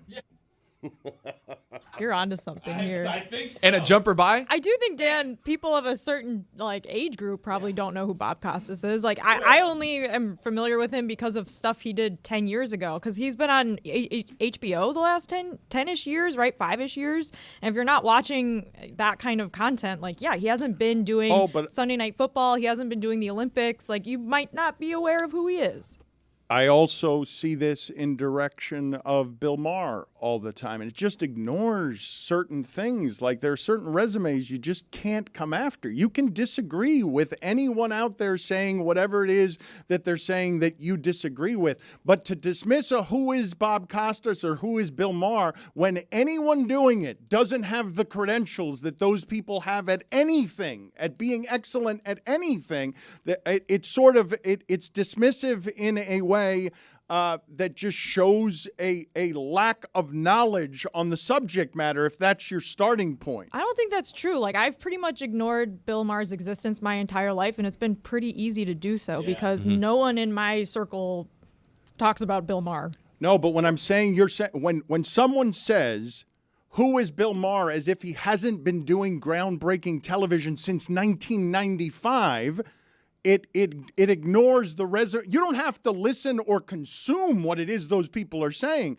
but ignoring their resume and dismissing their resume just because you don't know what their resume is sort of undercuts whatever the criticism is after that. I agree with you on the principle of dismissing the resume, but I think there is difficulty in putting Bill Maher and Bob Costas in the same conversation, in that Bob Costas seems to stem from like a journalism background, and his whole premise is coming at you just with facts and being able to put it as eloquently as possible. Well, Bill Maher is coming at you from sort of a comedic lens, and over the last several years, his biases have sort of shown, where Costas is coming in here and doing, as you mentioned, he's not necessarily propping up Joe Biden as much as he's saying the obvious about Donald Trump and his lack of qualification. So, yes, the dismissal of who is this person is problematic, and it just sort of goes to our media literacy in general. But if it's a question of, I don't know who this person is, that's one thing. But to describe a person that's irrelevant with that kind of resume, I'm asking you, Stugotz,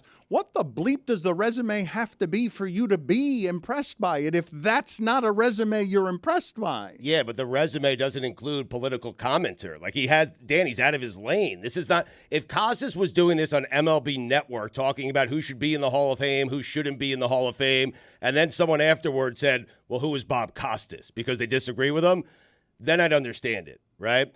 in this vein, I kind of do understand why people are saying, who the hell is Bob Costas? He's talking politics. No one wants to hear from Costas on that. He's always talked politics, I though. know. Like, he got in trouble for talking politics years ago on his platform, which was a sports platform. He did a gun essay on Sunday Night Football. I know, but you're feeling like the resume deserves some modicum of respect. It does. No. No, it does on the MLB Network. No. It does it on CNN when you're giving political views. Stugotz, excellence is excellence in your field. And anyone criticizing Bob Costas' resume does not have one as good. But no one genuinely cares what his resume is. If you like what he's saying, you agree with him. And if you don't like, you're going to be like, who the hell is this guy? Like, it's the nature of reacting to politics. If you like what you hear, it's great and it's funny and you're going to share. And if you don't, you're going to hit on whoever said it. Who scored the fewest points in the All-Star game? Bam! It feels flimsy, thin to me, Stugotz, what Jessica is saying. She's not wrong, but it just feels flimsy to me in argument culture, in debate culture, that if I disagree with person X's opinion, all I'm going to do is say that person is irrelevant or say, who the hell is that person? I don't care. But it is in line with things getting, it seems to me, just a little bit dumber all over. And one of the places it has gotten just a little bit dumber all over is where it is that you, I'm asking everyone in the audience here when I say you, get your comedy and how you get your comedy. Because Shane Gillis went on Saturday Night Live this weekend, and he said to the audience there, you probably don't even know who I am, because there are a whole lot of comedians like Shane Gillis who occupy a different space from in the audience at Saturday Night Live. It's a growing space. It's a freer space than the mainstream. There are a whole bunch of podcasts in the top 100 by comedians who have giant economies around them, and it's not the mainstream. Shane Gillis goes on Saturday Night Live, and I told you, Stugotz, before the pandemic, I saw Louis C.K. before Louis C.K.'s troubles on Saturday Night Live, and this is a stand-up comic at the very top of his game. And I don't remember what the three topics were. I think he went Israel, Palestine, pedophilia, and then some other third-rail topic effortlessly as the monologue on Saturday Night Live. And I couldn't believe how well he did that subject matter because it seemed hugely pressurized. Shane Gillis got celebrated this weekend for saying gay, saying retard, and doing Down syndrome stuff. He also said cracker in like a 20-second span, and then said most of my stuff doesn't even work on television. He said, I can't do most of my material on television, but he was being celebrated as someone who was pushing boundaries. Yeah, I mean, not particularly well compared to what it is that I'm talking about, even though the monologue was fine and the most pressurized situation of his career, because that seemed to me, as I was watching it before, it seemed like a big nervous situation at the start. And it seemed, and he said so, that he's never been that nervous. It seemed like a ton of pressure to go from, you were let go by Saturday Night Live before your career started, when people started digging into your podcast past, and now people have a problem with Saturday Night Live because you've gone to the front of the line, and in the 5 years of cancel culture doesn't actually exist and can actually help your career.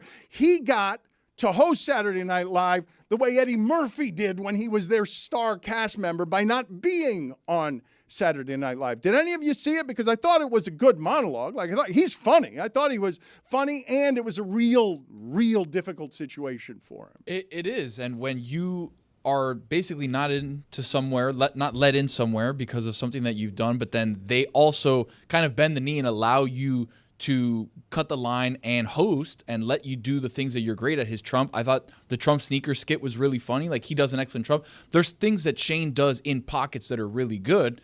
And yeah, it's an impossible spot for him to be there and be like, all right, I'm me, you know the story, but I'm here and I'm going to try to make you laugh, even though it's kind of weird. Do you guys agree with me, though, that they're not the same people? The Saturday Night Live audience is not necessarily the audience where Bert Kreischer and Who is the Saturday Night Live audience, honestly? Like, is it because I think feel it's just like people who want to go and have viewed it as something historically cool. Like, I don't know that there's that many people who are showing up specifically for a host. But do people like watch it like live still? Because I feel like it just now lives as like social clips, doesn't it? Yeah, like every other show. Yeah.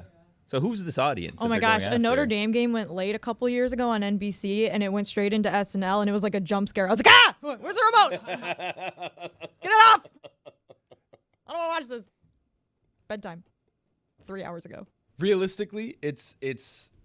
I think it's a cool thing, right? When you are a person that is not able to do something, and then you're now able to do something because of what you've done in the back end to grow your career. I see it as a really cool thing, regardless of what clouds the situation.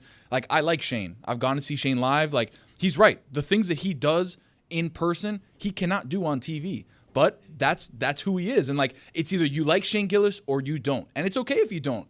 It's just that's what it is. Most stand-up comedians are going to sanitize what it is that they do for a general nationalized audience on SNL. What's weirder and seemingly more concerning, because I watched the monologue too, and I thought it was funny. I didn't think anything was really too over the line. He used the words that you mentioned, and now the right wing on Twitter in particular is celebrating the fact that he used those words as if he used them maliciously. But this is why I'm He saying just used them. This is why I'm saying all of these conversations and everything around this is getting just slightly dumber by degrees. Like, when I'm telling you that what Louis C.K. did was on subject matter that's hard, and that Shane wasn't doing that. He wasn't actually pushing any of the boundaries that he pushes as someone who's in a bit of disguise, Stugotz, because he's getting the Bud Light promos, because Bud Light has had its business actually crater.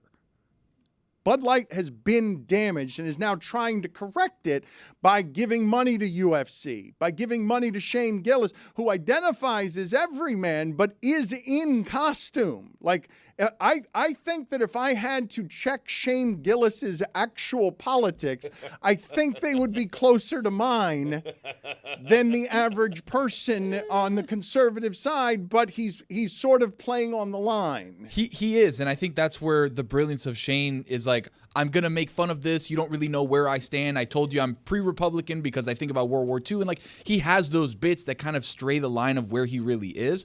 But at the end of the day, like, again, it's two camps, and I don't want to hark on it, but it's like either you get it and you like what he does or you don't, right? Like, there's people here that I have conversations with, Matthew Kugler, who doesn't like Shane. He's like, I think he takes a joke too far. And I'm like, hey, I get that. But I like that part about it, right? Like, that to me makes me laugh. So I feel like we're overthinking this.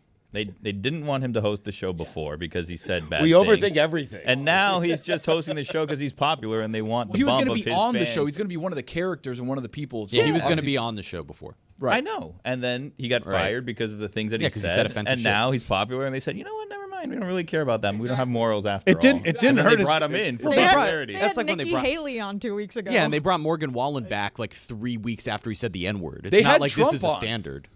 It didn't hurt his career at all to be let go. It probably sucked at the time. I'm Probably sure helped it his did. career. But no, it did. It did end up helping his career. And now Saturday Night Live needs those ratings bumps. They need to take more chances than that because they are not the cultural influencer they were, because so many people react the way that Jessica does, because any Saturday Night Live conversation you hear these days is about how it's not what it used to be. But to Jess's point, it made it more controversial on Twitter, right? And so now the engagement with the SNL clips is there because you have all of these people on the right propping up what this monologue was and all of these things. And then you have all of the people potentially on the left, I haven't seen very much of it, talking about this SNL because, oh man, he was fired and he said this. And they're trying to sort of trek in that divisiveness where Shane is almost in some ways the exact opposite of that, and that he's trying to just sort of toe the line between you don't really know what I think. Whether or not he's funny, I haven't watched all that much of Shane Gillis's stand-up. No, but he's funny. The monologue was fine, and it wasn't all of the things that now people are trying to make it. You can argue that he's bigger now, right? Like, since his fiasco back at that point, he's more popular now than anybody on the SNL cast.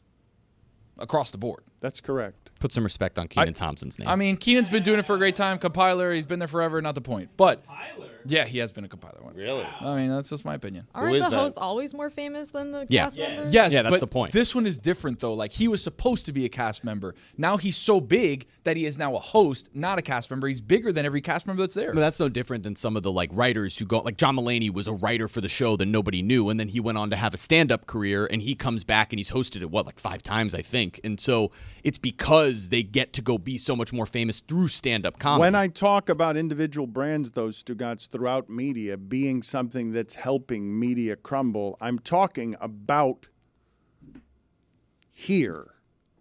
I'm talking about Saturday Night Live needs Shane Gillis for a night more than Shane Gillis needs Saturday Night Live for a night. I mentioned this about Shannon Sharpe a while ago, Stugotz.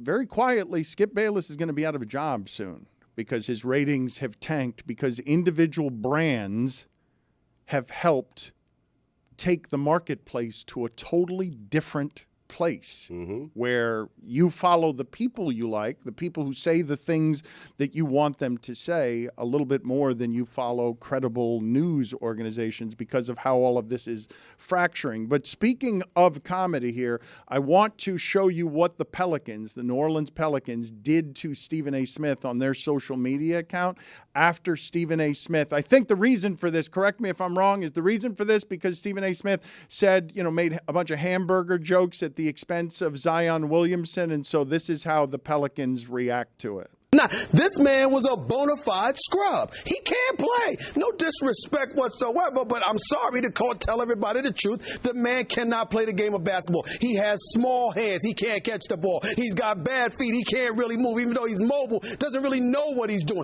Doesn't have a post move that he puts to memory that he can do 2 times in a row. He has no game whatsoever. Plays no defense. Doesn't have the heart, the passion, or anything that comes with it. I need to explain to the audio audience that what you were hearing there was accompanied by video of Stephen A. Smith falling down while on a basketball court recently and shooting an air ball, and then was finished with his point totals from college, which were a point a game, and then the Wilt Chamberlain photo of him holding up, instead of 100 points, 1.5, his average scoring average in he was college. Boxing, too, at some point. He had dress shoes on. That's a tricky game on a basketball dangerous court. game, yeah. It means right, though. There's nothing funnier than someone falling down. I laughed out loud, like guffawed. When he fell down on the court. Tough first pitch there, too.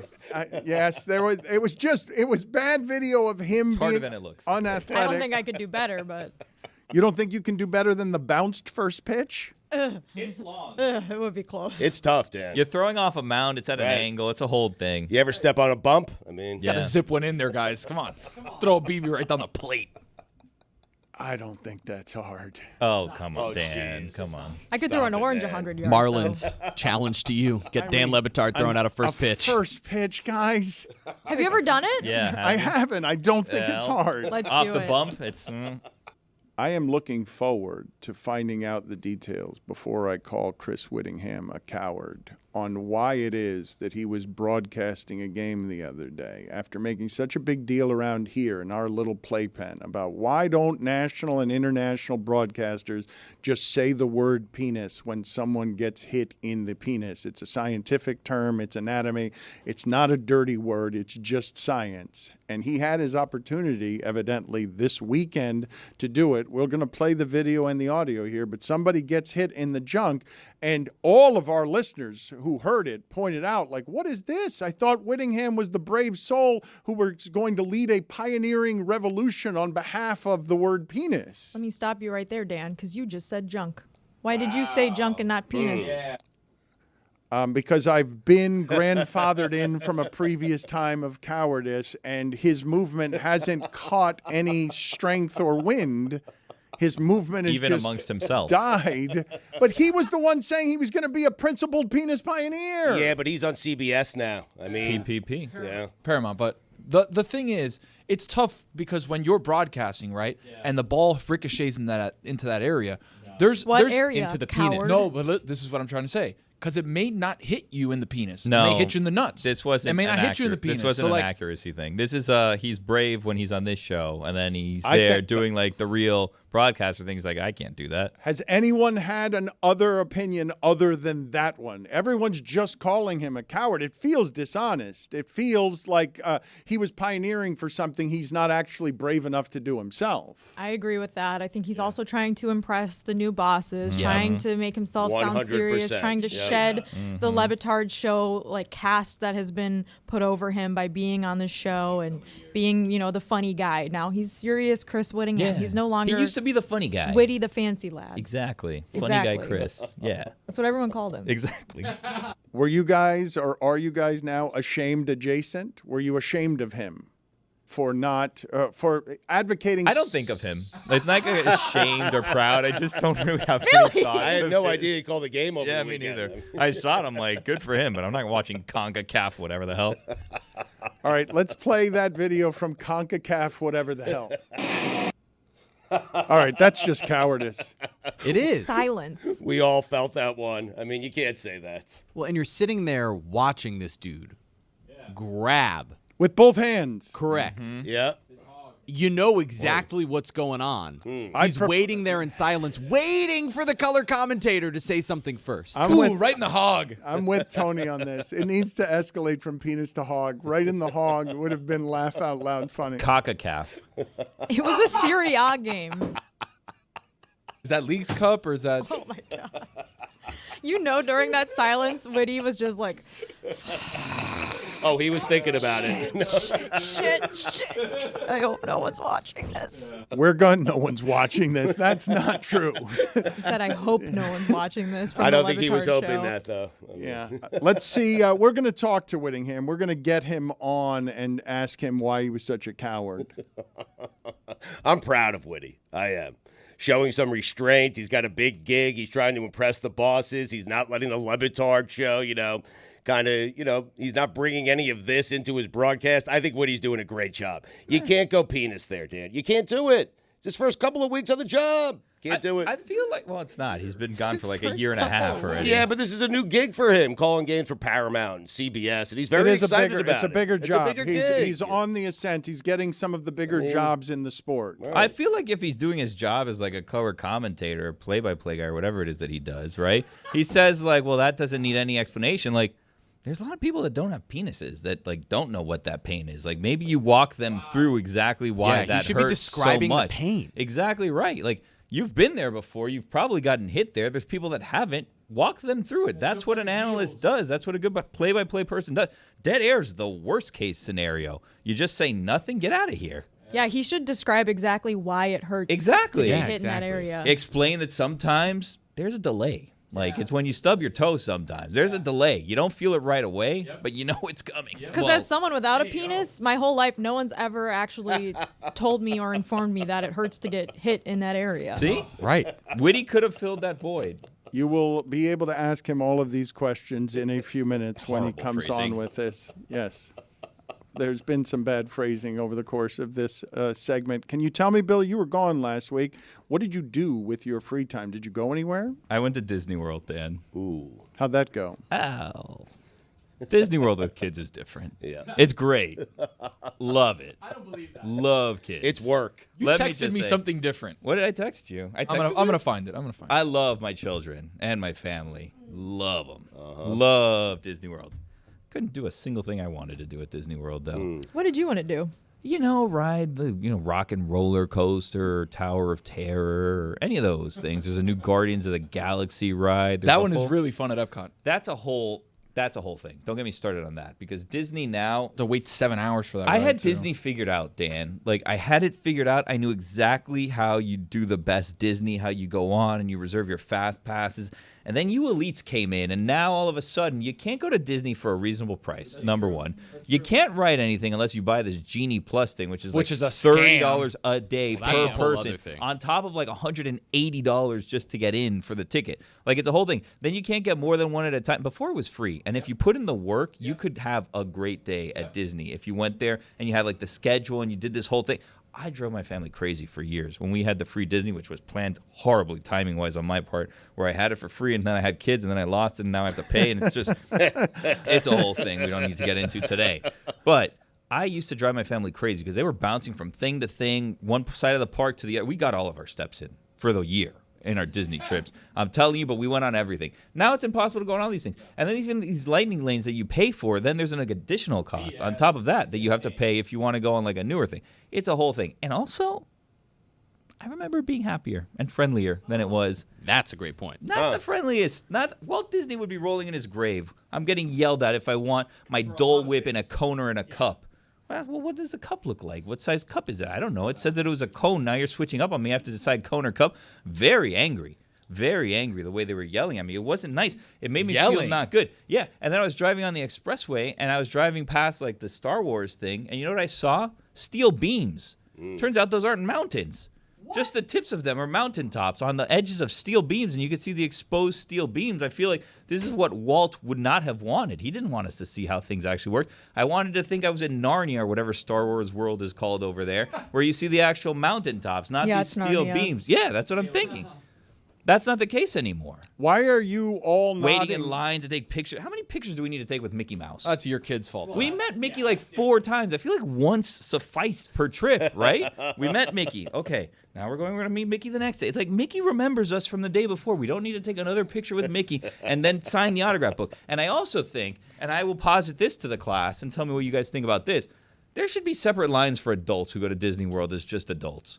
Because they really slow everything down for the people that are there with the children. Adults don't need to take pictures with Mickey Mouse, okay?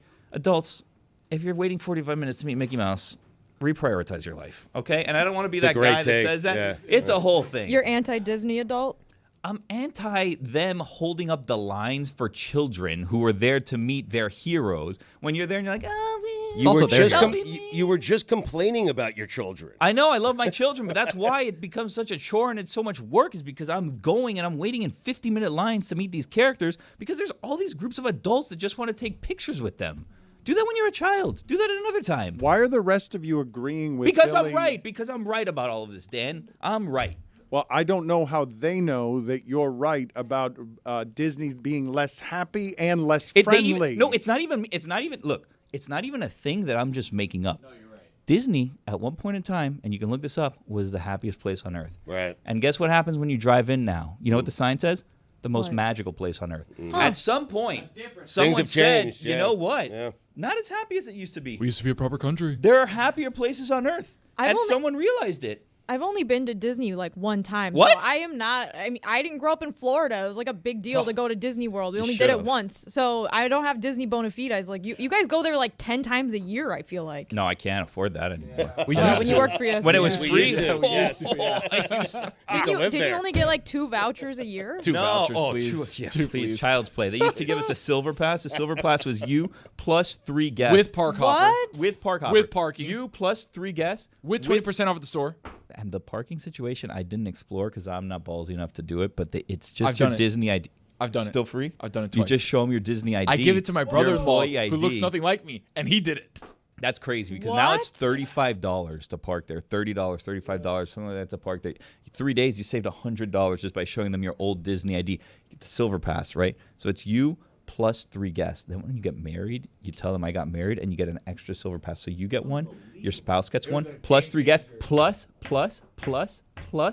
twice a year, they'll give you 2 free passes that you don't have to be there for, that you can just give as gifts to people. I think you were just happier when you used to go to Disney because you weren't paying for it. It was the best. Are you kidding me? Oh my God. You're projecting on everyone else. And then like in the holiday time, they send you like popcorn passes and all these things that you go and you wait in a line. Oh, I love it. But if you're an ESPN employee and you live in Bristol, realistically, like, are you ever using those? A total waste for those people. Yeah, they go once a year maybe, but a total waste. Has there been an announcement of any kind that it went from the happiest place on earth to the most magical? Like, was there a moment? you do that under the radar. Done under the cloak of darkness. Exactly right. You can't tell people that Who you're wants to doing admit that. the place is no longer happy? Exactly. Right. Used to be the happiest, formerly happiest place on earth doesn't sell as many tickets. Magical place. We'll tell you, the Universal Studios employees, they're a lot happier than the Disney Whoa. employees. And it's They actually are. magical there because they have the Harry Potter stuff. Yeah, so. they're way nicer to you than the people at Really? Disney. Yeah, I go every year. We take Camp Fiesta, the camp that I'm involved with, to Disney and to Universal.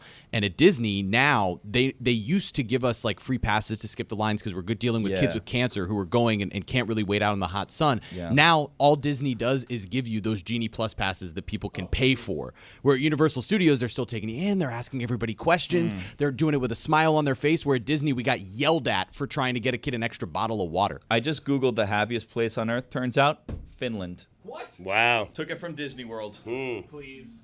Put it on the poll, please, Juju, at Le Batard Show. Did you know that Finland took the happiest place on earth, bona fides, from Disney World? Since 2023, it seems. Also put on the poll, where would you prefer to be? The happiest place on earth or the most magical place on earth? Because I think magic includes happiness, but happiness doesn't always include magic. It's Connecticution. It has to be. I'm 80% sure. Connecticut. I think it's Kinetic Cutter. No, man. I There's did. no way. I think that's the best one of the available options. What do you call a person from Connecticut? It can't be a Connecticut. Lame. Here is Chris Whittingham. Speaking of lame, give him his introduction. Chris Whittingham, rising broadcaster, conquering the industry with great professionalism. And disappointing our audience and the shipping container with what happened this weekend. So we will allow him to explain himself. I am 5 minutes removed of saying I'm proud of Chris Whittingham, and now I'm booing him. That's right. That is how it works with Stugotz. No thought travels from one sentence to the next with him. No consistency. Nothing you. of the sort. Whittingham, it is nice to see you. What was the reaction? Did you get a lot of general hostility and disappointment from our audience because you were a coward once you reached the heights of broadcasting prestige and you couldn't pull the trigger on penis? It's Paramount Plus. I mean, come on. How dare the Super Bowl was on Paramount Plus? The Super Bowl was on Nickelodeon also. It's Paramount Plus. No one said what channel is the Super Bowl on Paramount Plus. Get out of here, buddy. I'm so proud of you. We set streaming records for our ability to stream the Super Bowl on Paramount Plus. I'm not having this. Anyway, I once Ryan Cortez texted me, "You're a coward," I knew that things were going to go poorly for me on the internet and that I was going to get ratted out. Because believe it or not, this has happened before. And I just got away with it.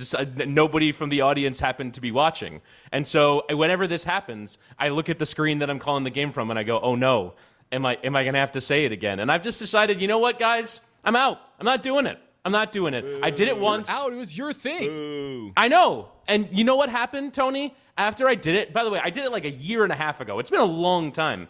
My goal was that eventually the industry would change and there would be a swarm of people that would come from behind me and realize that this is now acceptable. It's not. I didn't change a thing. Nothing happened. So why am I going to bang my head against this proverbial door and humiliate myself on television? I don't want to do that. This is how things work. It's not Giving gonna up on be the easy revolution for that you. quick? Exactly. Imagine if George Washington's like 1777, America. Never mind. Then we'd be living in England right now, and I actually think that'd be kind of nice. Yeah, you would like that. He you would freak. like that. Witty, you were during the silence during that broadcast after you realized he had been hit in the penis. You 100% were thinking, "Oh, God damn it, not this again!" Right? Yes, like that's absolutely, what's going through your mind. 100%. And especially, I'm kind of waiting because the last time that this happened, the analyst carried me through it. I forget where it was and when it was, but the analyst just kept talking and talking. I was like, "Thank you for allowing me the out to not have to say this." But once he goes, "No further analysis needed of that," then I have to go, oh no. I have to come up with a quip. I have to say something, and I came up with, well, no further play-by-play needed of that then. But I expressed my cowardice. It seems like you're pinning this on the analyst for saying that. Yeah. No, I mean, realistically, one can hope. One can hope that the analyst will come to my aid, but in this case, he did not. I don't like this picture-in-picture that's happening right now. This has been staring this is at unpleasant. me from the bathroom every single day since we moved in here last Since you April. left. That's on every the bathroom. Single we can say day. Wait, penis on the more. bathroom or in the bathroom? No, on the door to Pee the on that, bathroom. yeah. It On the reads, toilet. we can say penis more. loo. It's our giant urinal cake, actually. Yeah. We just piss on it. We Let take them turns. eat urinal cake. Am I right?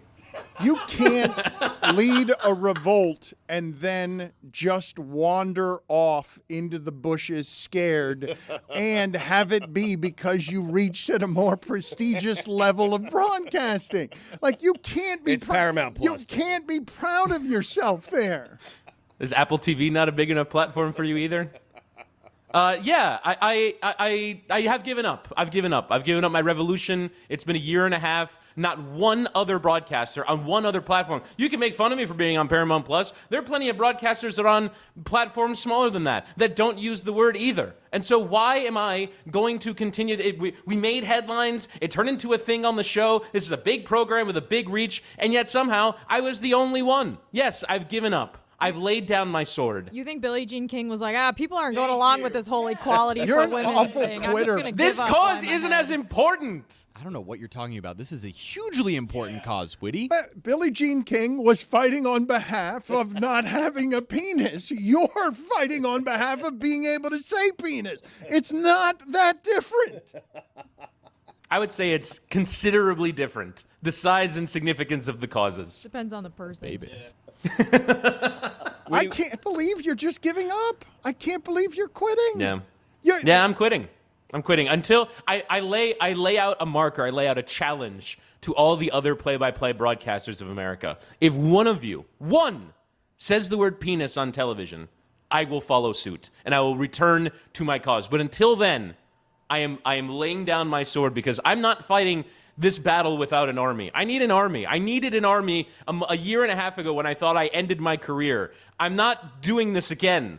I'm not doing this again without having some kind of support, without having some kind of help. Can one other person be an adult and use the word, the anatomically correct word, which is my argument at the time? Can somebody use the anatomically correct term for the male organ in order for me to follow suit? Because I'm not doing this on my own anymore. I issue a challenge to the broadcasting community. If you really want this to happen, can the audience of this program, which, by the way, has not ceased to remind me for 20 months, anytime, anywhere in America is hit in the male organ, that if all I did, if I turned off all other news sources and just checked my Twitter replies, the only thing I would be aware of in this world is where in the world someone has been hit in the penis. That's great. Otherwise, I wouldn't be aware of anything. How Why do I can't the subscribe to audience that? bother other people into doing this? Well, The only no. person... It's your crusade. You're the pioneer here. Yeah. Right. If anything, your message Well, it's is time for sticking. other people to join the crew. No. Clearly, I'm not a convincing crusader. No, I'm you not. have an So army. why am I going to keep crusading when I'm not good at it? Let's name some names. Burkhart, Yeah. you're next.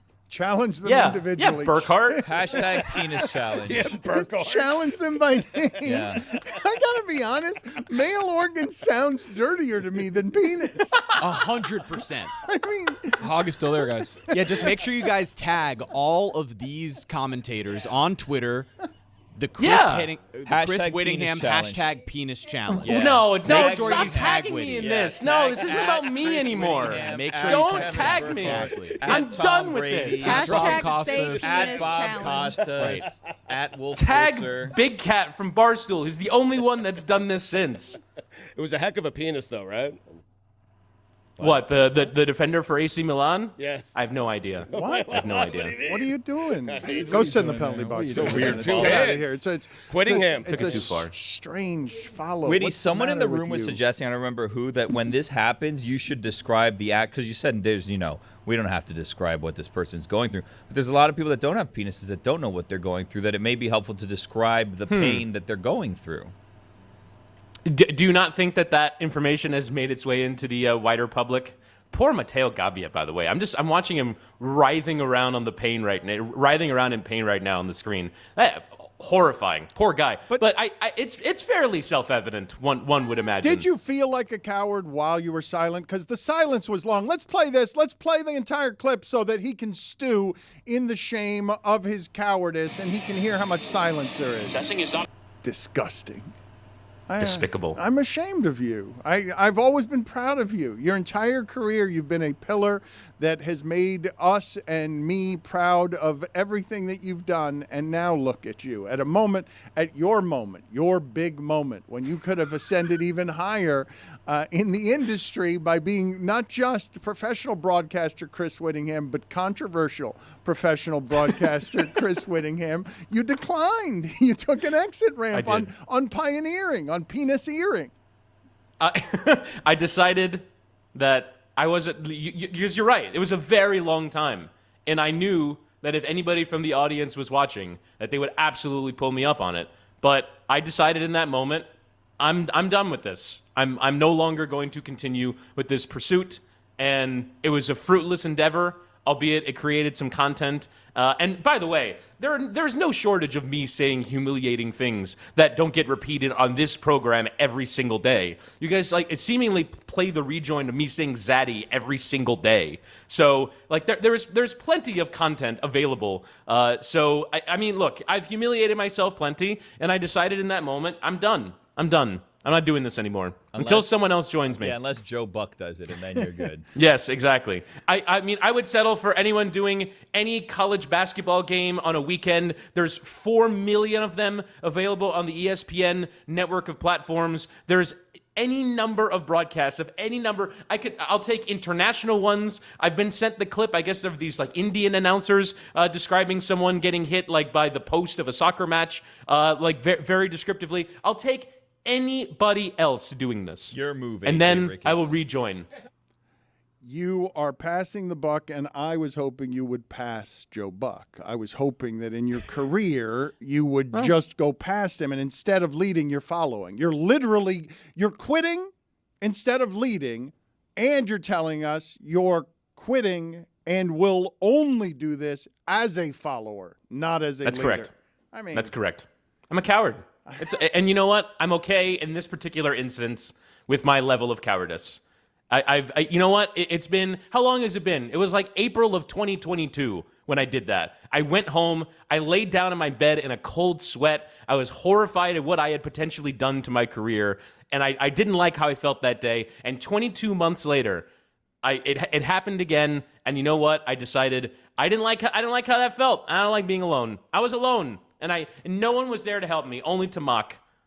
By the way, Witty, do you want your old job back? We have an opening here. Yeah. I'm good.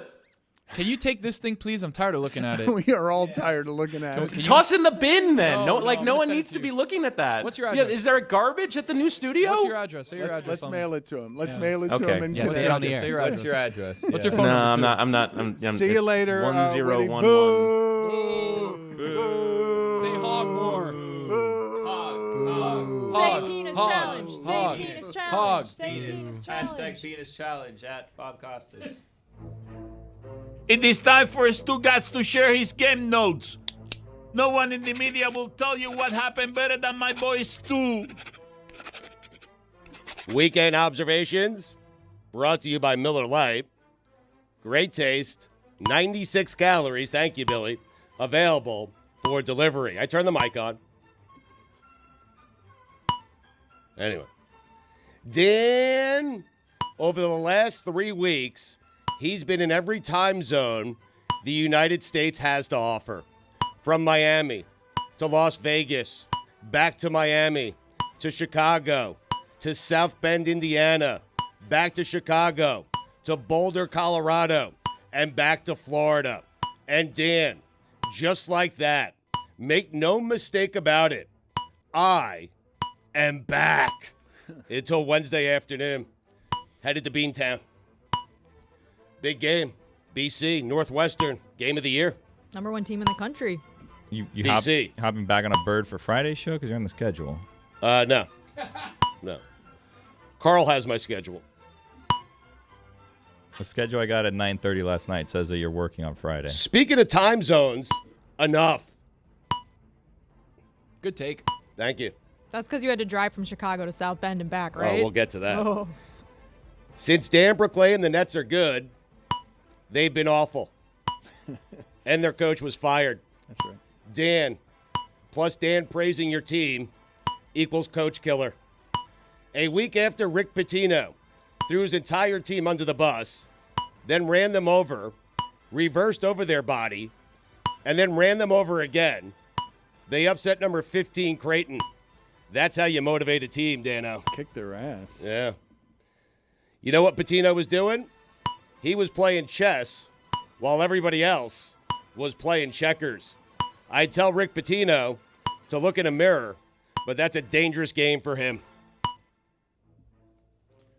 He's a vampire. Is it dangerous, though, or just they just can't see they themselves? They can't do it. They I know, won't do it. They don't want to do it. They want nothing to do with it. It's not actually dangerous. There are no consequences. No, it's The dangerous. danger is the sunlight. No, because other people know that he's a vampire, and then they'll try to put a silver stake through his heart, I guess right? it is dangerous. Or wooden stake. Dangerous. Wooden Either stake, works. is that Wooden what stake. Either Yeah, works. it's You can do fine. a pure wooden, like oak stake, or stainless steel. Medium rare steak. He's also allegedly a vampire, just to get ahead steak. of that. Right. Patrick Kane playing spoiler on the night the Blackhawks retired Chris Chelios' number 7 jersey. Kaner and Chelly. Hockey has the best nicknames. Cubs to re-sign center fielder Cody Bellinger. Belly. Chelly and Belly. Sounds like a great name for a podcast. Couple of Chicago athletes cutting it up. Meadowlark. Get on that. 80-20 my way. That would be a good pod. I'm telling you right now. Chelly and Belly. What do they talk about? I don't know. I mean, it's got a good name. 80% of good podcasts is the name. It's not true. Not in any way true. New Heights, great name. Great name. It's not. It's like they're from any New Heights, way Dan, true. but they're also reaching All the smoke. New Heights. Yeah. You get it? So why hasn't MMA Hangout worked out? It has. Oh, buddy, you have no idea. You have no idea, you idiot. You idiot. Dork. Alabama, Kentucky. The rare college game where you score 95 and lose by 22. I wrote a book. StugottsBook.com. Not yet. You haven't. Well, I'm waiting on you. Not yet. You haven't. That's not how I wrote a book works. I'm waiting on you. StugottsBook.com. Oh, I'm waiting on Dano. You can't. Forward. You can't say I wrote a book. You can't say it until you write a book. Again, I'm waiting on you. The Finish my book, please. The answer to you can't say after I wrote a book, I'm waiting on you so it can be written. Those two sentences can't go together. Pre-order StugottsBook.com. Just me, or is anyone else still recovering from Las Vegas? What happens in Vegas doesn't stay in Vegas. It stays in you for like a month. Stays in your bloodstream. You went to like 5 other places after Vegas. I'll get to those. Jurgen Klopp winning a trophy in his final season. You know what the K in Klopp stands for, Dan? I do not. Not Krzyzewski. Thank you. That would be weird if his Coach name K. was Krzyzewski Klopp, like Lop. Baylor, Houston. It might be February, but that felt like March. Did you see that one? Houston's fun to watch. So is Baylor. No fan base goes from wanting to fire their coach to booking their trip to the Final Four on a game-to-game basis, quite like Kentucky. That's not true. No, who's firing? Oh, God. Who's firing They Calipari? fire their coach every other day. I mean, are you paying attention to what's going on in the Bluegrass States? Calipari was number 1 every year, and they want him to stay number 1. No and one he's wants less. He's not. No one wants him. Okay, very good. That was yesterday. Today's today. All right. Wake Forest lives on the bubble. The Deeks. A tip of the cap to Lefty Drizel. Lefty, you are firmly entrenched in my top 5 sports figures who connote a direction. OLI. Phil Mickelson. Lefty. Number 5, Easton Stick. Number 4, He needs his fanfare. Lefty Drizel. Number 3, Scott Downs. Number 2, Andy North. And number 1, the great Joe West, the Cowboy. You don't go to Ames, Iowa, into Hilton Coliseum and live to talk about it. The Cyclones. Oh, this is a tough one. Virgil Van Dijk. Clutch. VVD. Did I say it right? You nailed it. Dan. Yes. You know what the B in Boulder stands for? I do not. It stands for buds. Beautiful, luscious buds. Jay Williams. Leave the bad takes to me. Headline. Kyle Shanahan said he has no regrets with Super Bowl performance. Was he talking about his team or himself? Because he didn't know the rules.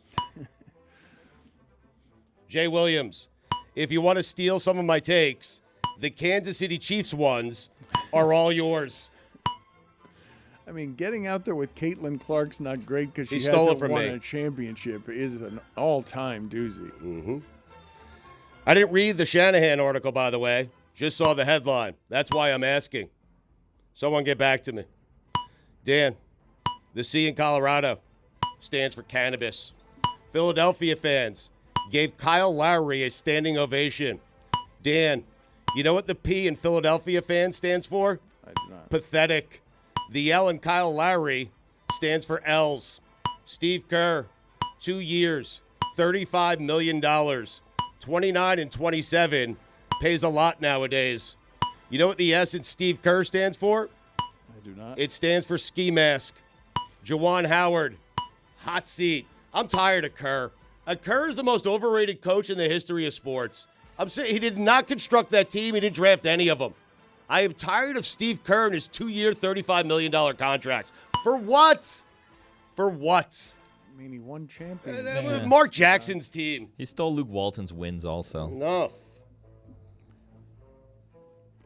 I do remember when he agree. and Derek Fisher got identical 5-year, $25 million contracts, and both of them were trying to choose between the Knicks and the Warriors. And now Steve Kerr has gone from 5 years, $25 million, to 2 years, $35 million.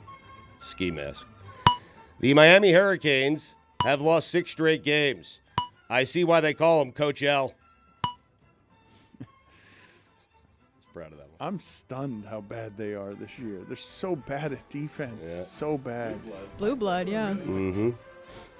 I took off in the Eastern time zone, landed in the Central time zone, drove 60 minutes to my hotel, where I was told I was back in the Eastern time zone. E.T. Here's an idea. One time zone. Yours, right? My time zone. Whichever time I'm in. I know. That is exactly how you want to live everything in your life. Let's do this the way that I want. If you could avoid Denver Airport, I suggest you do. You know what the D in Denver Airport stands for? Don't go there. You know what the A stands for? What's wrong with the Denver Airport? Oh, it's terrible. Disaster. Do not go down that buddy. YouTube rabbit hole, Dan. Yeah. If you want to bring out the ponder file, we can ponder it. See, don't do it. But the Denver airport, Terrible, Miami's airport is worse No, than you No, don't it's get not. it. There's all No, sorts of he stuff. doesn't I get it. promise. He doesn't Just get it. He doesn't don't get go on You YouTube. got to take a tram to a train to a bus to this to that. It's enough. You know what's underneath there or no? The biggest airport is Chicago, is it not, in terms Oh, of the worst. inconvenient size of an airport? When you land at O'Hare International Airport, you're halfway there. Dan, are they hiding UFOs under the O'Hare Airport? Do we know that? And this is why I'm saying don't go on YouTube, Dan. Wait, what? We're You on guys don't know YouTube about right the Denver now. Airport? Yeah, not there's know UFOs. YouTube. Oh my there. God. Not The YouTube worst. in general. Keep going. YouTube about Yeah. the Denver airport. What's going on Maybe in on the Denver? Tony Show, I'll explain. Get That's out of a the bad rabbit name. hole. You need a better name. Tony Show's great. 80%. The Tony Show's a terrible Tony name. Show's great, dude. Okay. Part 2 coming soon. Tony, What? Yes. you know what the A in Denver Airport stands for? Avoid at all costs. The A in airport? DIA. The Starbucks Burger King rest stop on the way from Chicago to South Bend is like finding water in the desert. The Newt Rockney rest stop. Oh, it's the best. Stugotz's travel log of like airplane observations and just coffee shops. No offense to Indiana, but I was driving through your state, and the entire time I was thinking to myself, besides Larry Bird, of course, who the would ever want to live in Indiana? No offense to your state. The Hoosier State. You know what the Who and Hoosier stands for, Dan? Who the would ever want to live in Indiana? The things you do when in the passenger seat and you are trying to kill time driving through the state of Indiana with 2 gummies in you.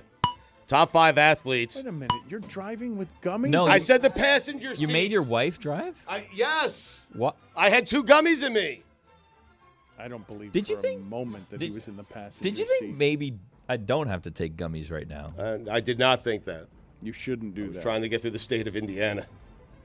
I'd take the gummies. Huh. The Newt. Top 5 athletes whose name could also be a real name for a type of street. Donald Drive. I mean, Houston Street. 34 Houston Street. Houston Street's great. Jerome Lane. oh, you found the page, did you? You know. Charles Way. Margaret Court. Donald Drive. Yeah. Watch out for the Leafs.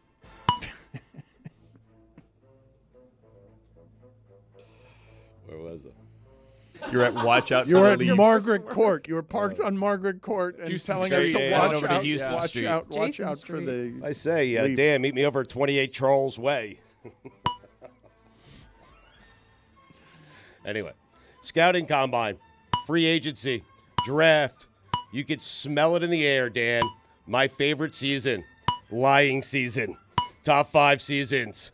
Number 5, the second season. Number 4, summer. Number 3, a good 4 seasons. You love that, Jess. Number 2 is Christmas. We stayed at the 2 seasons. Number 2 is football season. Number 1, lying season.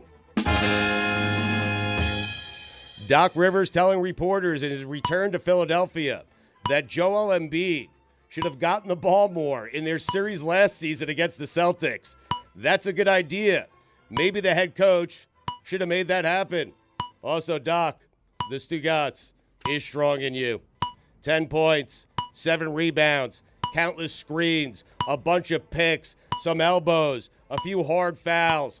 Al Horford did what Al Horford does. Dan, pitchers and catchers just reported. And Mets ace, Kodai Senga, is already dealing with arm fatigue and will start the season on the IL. Only the Mets. I'm telling you, hell will freeze over before the Mets win another World Series. Speaking of hell, Art Briles. Dan, those are the weekend observations. Start of the day, start of the day. It is the start of the day. Start of the day, start of the day. It is the start of the day. Start of the day, start of the day. It is the start of the day. Start of the day, start of the day. It is the start of the day.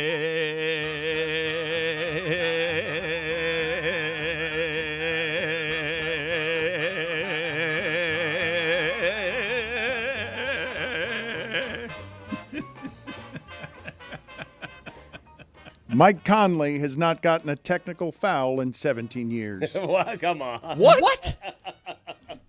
That can't be true. A T? That can't be true. Today's stat of the day is brought to you by Venmo and PayPal. Wow.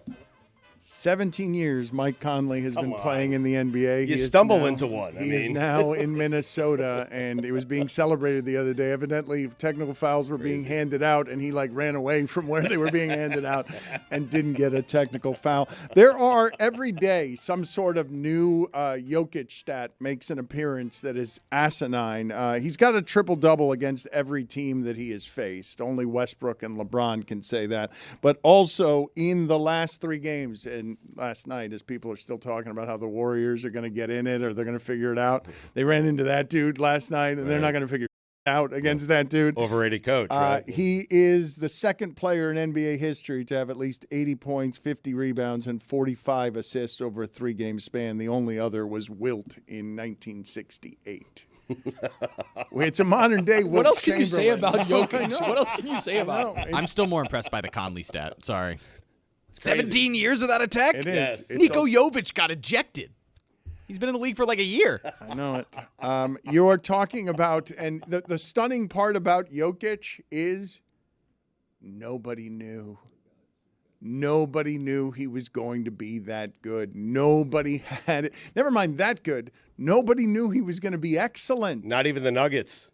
I know. They started Nurkic for like a couple years before they realized, oh, wait, this guy Jokic is actually pretty good. Let's ship Nurkic somewhere else. I don't know if you guys saw this. Kirk Goldsberry's been doing for a long time some excellent basketball analysis. I off the top of your heads, just looking at you, what would you say you imagine are the best offenses that you have ever seen when you think the history of basketball and watching great offensive basketball, memorable offensive teams? I know in my time, when I think of nostalgic past, I think of Pat Riley's Showtime Lakers. Lakers and Warriors is probably the first things I think of. Maybe the Celtics of the 80s. It wasn't the same as the Lakers, but they still scored a ton of points per game. Well, the thing that's happened in the sport, and this part, I guess, is not going to be surprising to people because you see the scoring in the sport, but the most efficient offenses ever, this year's Celtics, this year's Pacers, this year's Thunder, this year's Clippers, this year's Bucks. Bang, bang, bang, bang, Crazy. bang. The way that they have surgically scalped all the inefficiencies out of the game. Ever? Yes. Like those 5? Yes. Yeah. Ever? Yes. Good offensive year, Dan. You need a clarification? Good offensive year, yeah. I understand. I understand why you're saying that because Thunder, huh? what do you mean? What do you mean? Better than any team ever. This year? This year. All of them, yeah. This year. That's right. 5 of them. The Denver airport. That's right. Yes. Don't look into that. Contavious Caldwell-Pope has 5 techs this season. KCP. Stugotz, the fact that at 50 This years year. old you still get such pleasure from doing that I love it. is I shorten you're- technicals you're- to T's. You're an adult. I know. You've I need to raised grow up. you've raised children who are now adults, and the amount of delight that you get It's sad. from just being able to blurt KPC. Can you guys tell me if you had? KCP, by the way. Oh, I'm sorry, KCP. My It's bad. fine. It's okay. Got to get the C in there. Do you guys have any strong opinions? Seth Greenberg had very strong opinions about Kyle Flipowski, and Duke's feels like they've always got a Flipowski getting run over on the court, and he said he distributed shame on Wake Forest. It looked super dangerous. We've gotten a number of angles, including overhead. I won't say Flipowski was blameless, but I also think that he's a victim of that has to be scary, that amount of people running at you in a hostile environment. I was actually concerned for him, and I'm concerned for players when other teams' fans storm the court. Like, it just seems like a dangerous situation, and it seems like those guys have trouble getting off the court and just getting to the locker room. He's 7 feet tall. I know. You can see. Come on. What are we doing? Tony, there's 20,000 people rushing at you. Sure. He twisted his ankle because people were like running at him. He flopped too. It did. Okay. Flopkowski. They all Stuck out his flopped. leg a They little all bit, flopped. yeah. I feel like the issue with the court storming situation is that none of the ways that they've tried to limit it or prevent it actually matter to students. Like, if I'm a student and my team wins a huge upset game, I don't care if they're about to get fined $100,000. And if you try to ban me from a game, like, I'm still going to probably try to find a way to get in. And knowing how the basketball calendar works, like, there's probably not going to be another home game this year that I want to go to or that matters to me. So, like, there's not really a great way to make students, like, care about it. And it sucks because it's like, I've been to games where there's been field storming, court storming. Like, that's one of the things that's fun about being a student at one of these schools. Like, you might get one of these chances when you're there for 4 years or whatever, however long you're in school. But they're not going to be able to convince students who are only on campuses for a couple years to not want to do this. Like, it's just hard. I don't really know how you fix it. I know you stop it. Win the game you're supposed to win. Then they don't storm the court on you. That is true. Duke, you're so great. This is in your hands. They only storm the court because you lost the game. Win the game, they won't storm the court. Never seen them storm the court after a loss. It's super dangerous for players. Like Caitlin Clark earlier this year got drilled by a fan at the Ohio State game. It's it's very dangerous. There has to be a way to make sure that the team gets off the court before the court storming and the officials get off the court and then they allow it to happen. But by being like, we're not letting any of this happen, students don't care. They're just going to do it anyways. They carried him off the court like DJ Khaled. Like, it wasn't that bad of an ankle twist. It looked like he stepped on a landmine. It doesn't matter, though. Like, it doesn't matter how bad it is. It could have been really bad. And there have been people that have gotten injured by, fans tearing down the goalposts at football games or by court stormings. And also Martin Gramatica jumped towards ACL on a celebration. Like, things happen. Did Flipowski get hurt on the overhead angle I saw where the first person that came through, he looked like he was sort of tripping them as well? And again, I'm not going to second guess how it is that someone's behaving when there are that many people running in and around them on the road in a panicked and hostile situation. But was the injury suffered? Because the overhead shot I saw, he initiated that contact, and I would understand why it is you're just being afraid because everything is coming toward you. I don't know. I watched it several times, and I can't tell you exactly like where his ankle got hurt because there's several people that make contact with him before one of the staff members like grabs him and then they carry him off. So I don't know exactly what actually caused him to get hurt. But yeah, like you said, when there's like 100 people sprinting at you and they're all making contact with you, like it's just a dangerous position to be in when you're a athlete in any sport. Reporters are saying that is indeed where he hurt his ankle. That collision. And it was a big collision. It really was. We're watching the overhead angle. Yeah. He goes out for a little bit of an extension to like kind of clip somebody as they're walking He by. did. He did for sure. But again, I will tell you, Right he did do there. that. He's walking forward also, so I've never walked like I've never in my life walked it like takes this. a lot for me to defend a Duke basketball player, by the way. I'm just saying, Right. like, I don't... That's a blatant call for me. That's easy. I know, but you guys, you've never had 20,000 people storming at you. Like, how do you know how you react? I won those games. I don't even... this specific case to me doesn't even matter because this is something that happened to Caitlin Clark earlier this season too. Like this happens all the time, and it's always like, what are we going to do about this? And certain conferences are like, we're going to fine you, and then everyone's like, we don't care, we're going to do it anyways. I just saw the foot too. The foot and the arms going. Yes, That's dirty. That contact. That's dirty. No one says I feel bad for that fan who got clipped in the shoulder and neck.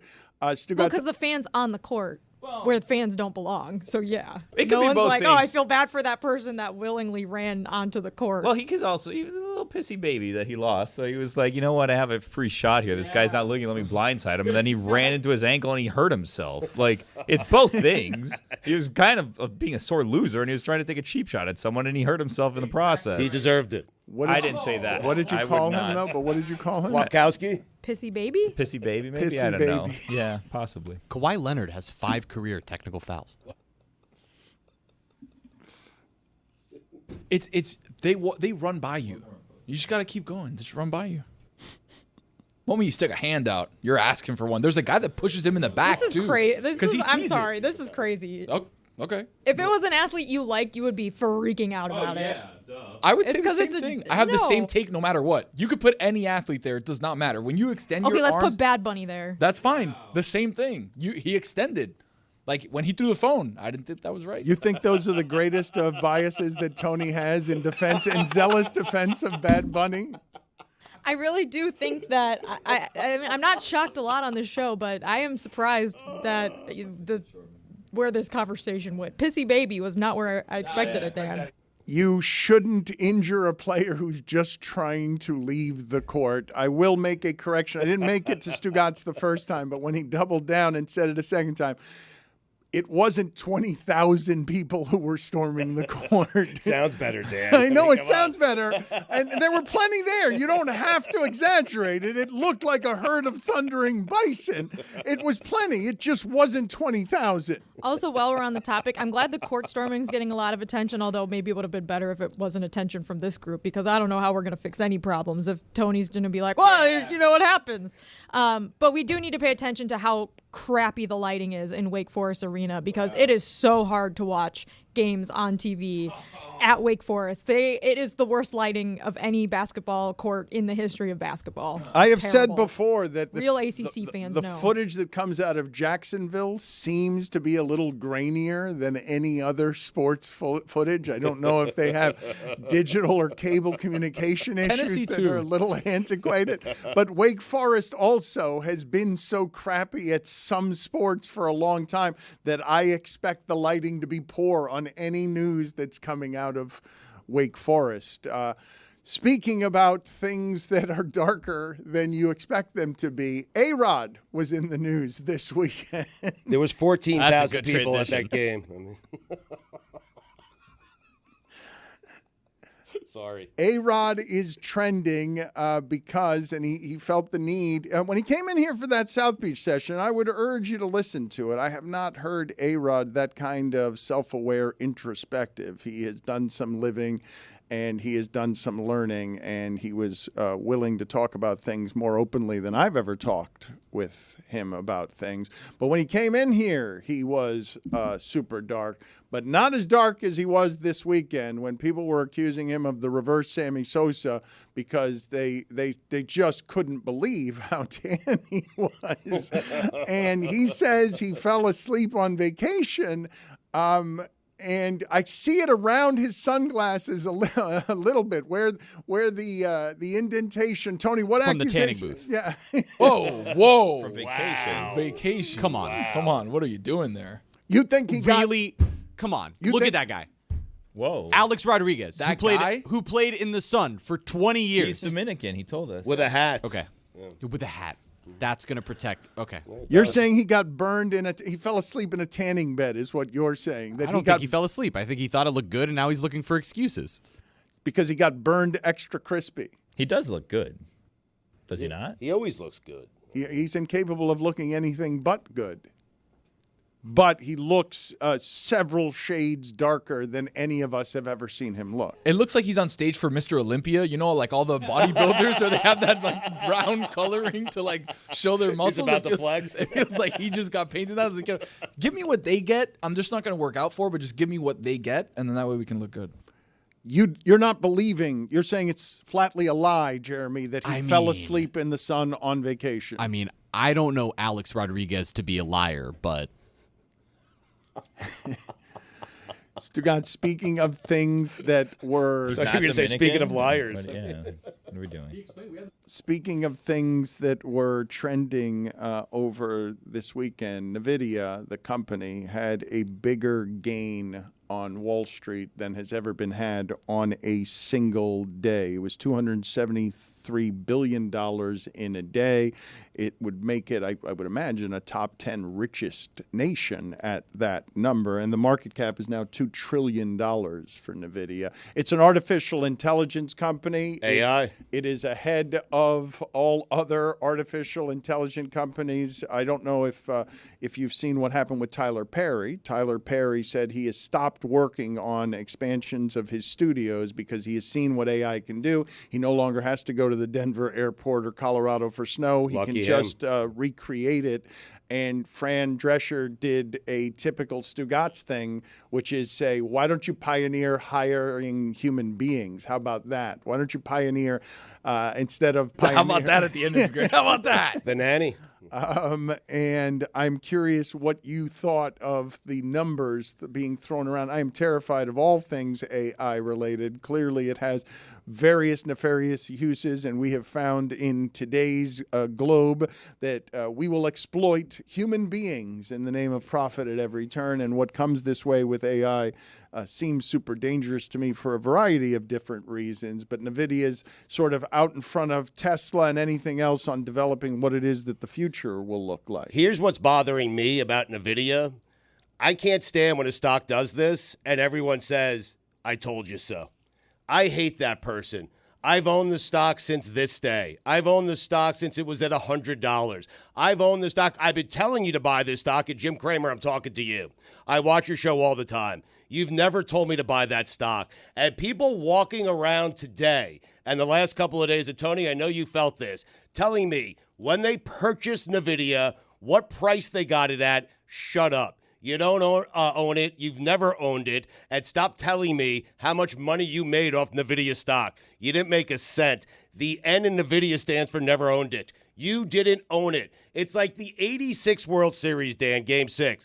1 billion people will tell you they were at the game, but only 42,000 were at the actual game. And right now with NVIDIA, what people are doing is there's 1 billion people out there saying, I own the stock at X. I own the stock at Y. They're lying.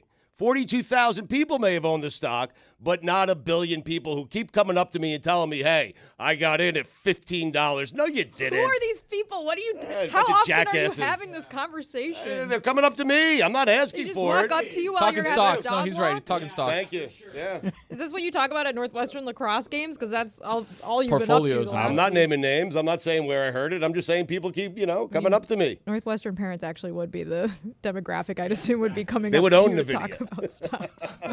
They actually can't afford it, right? They give me the person's got, oh yeah, I've got stock in this. You got one share, buddy. You're lucky to have that. Give me a break. So Stock talk from Tony. everyone's a liar about everything. Oh, you think everyone owns NVIDIA? Get out of here. I don't think everyone owns NVIDIA, but I also think that you're wrong when you do the absolute of no one owns NVIDIA. You know who does know NVIDIA? Nancy Pelosi. Look into that. I'm talking more about the stock guy, Dan. Don't you hate that guy? When a stock soars and you have people saying, hey, I got in at 4. Shut up. Tony, go sit in the penalty box. Just go sit We're alone. just okay with insider trading now. Okay. Just past the line.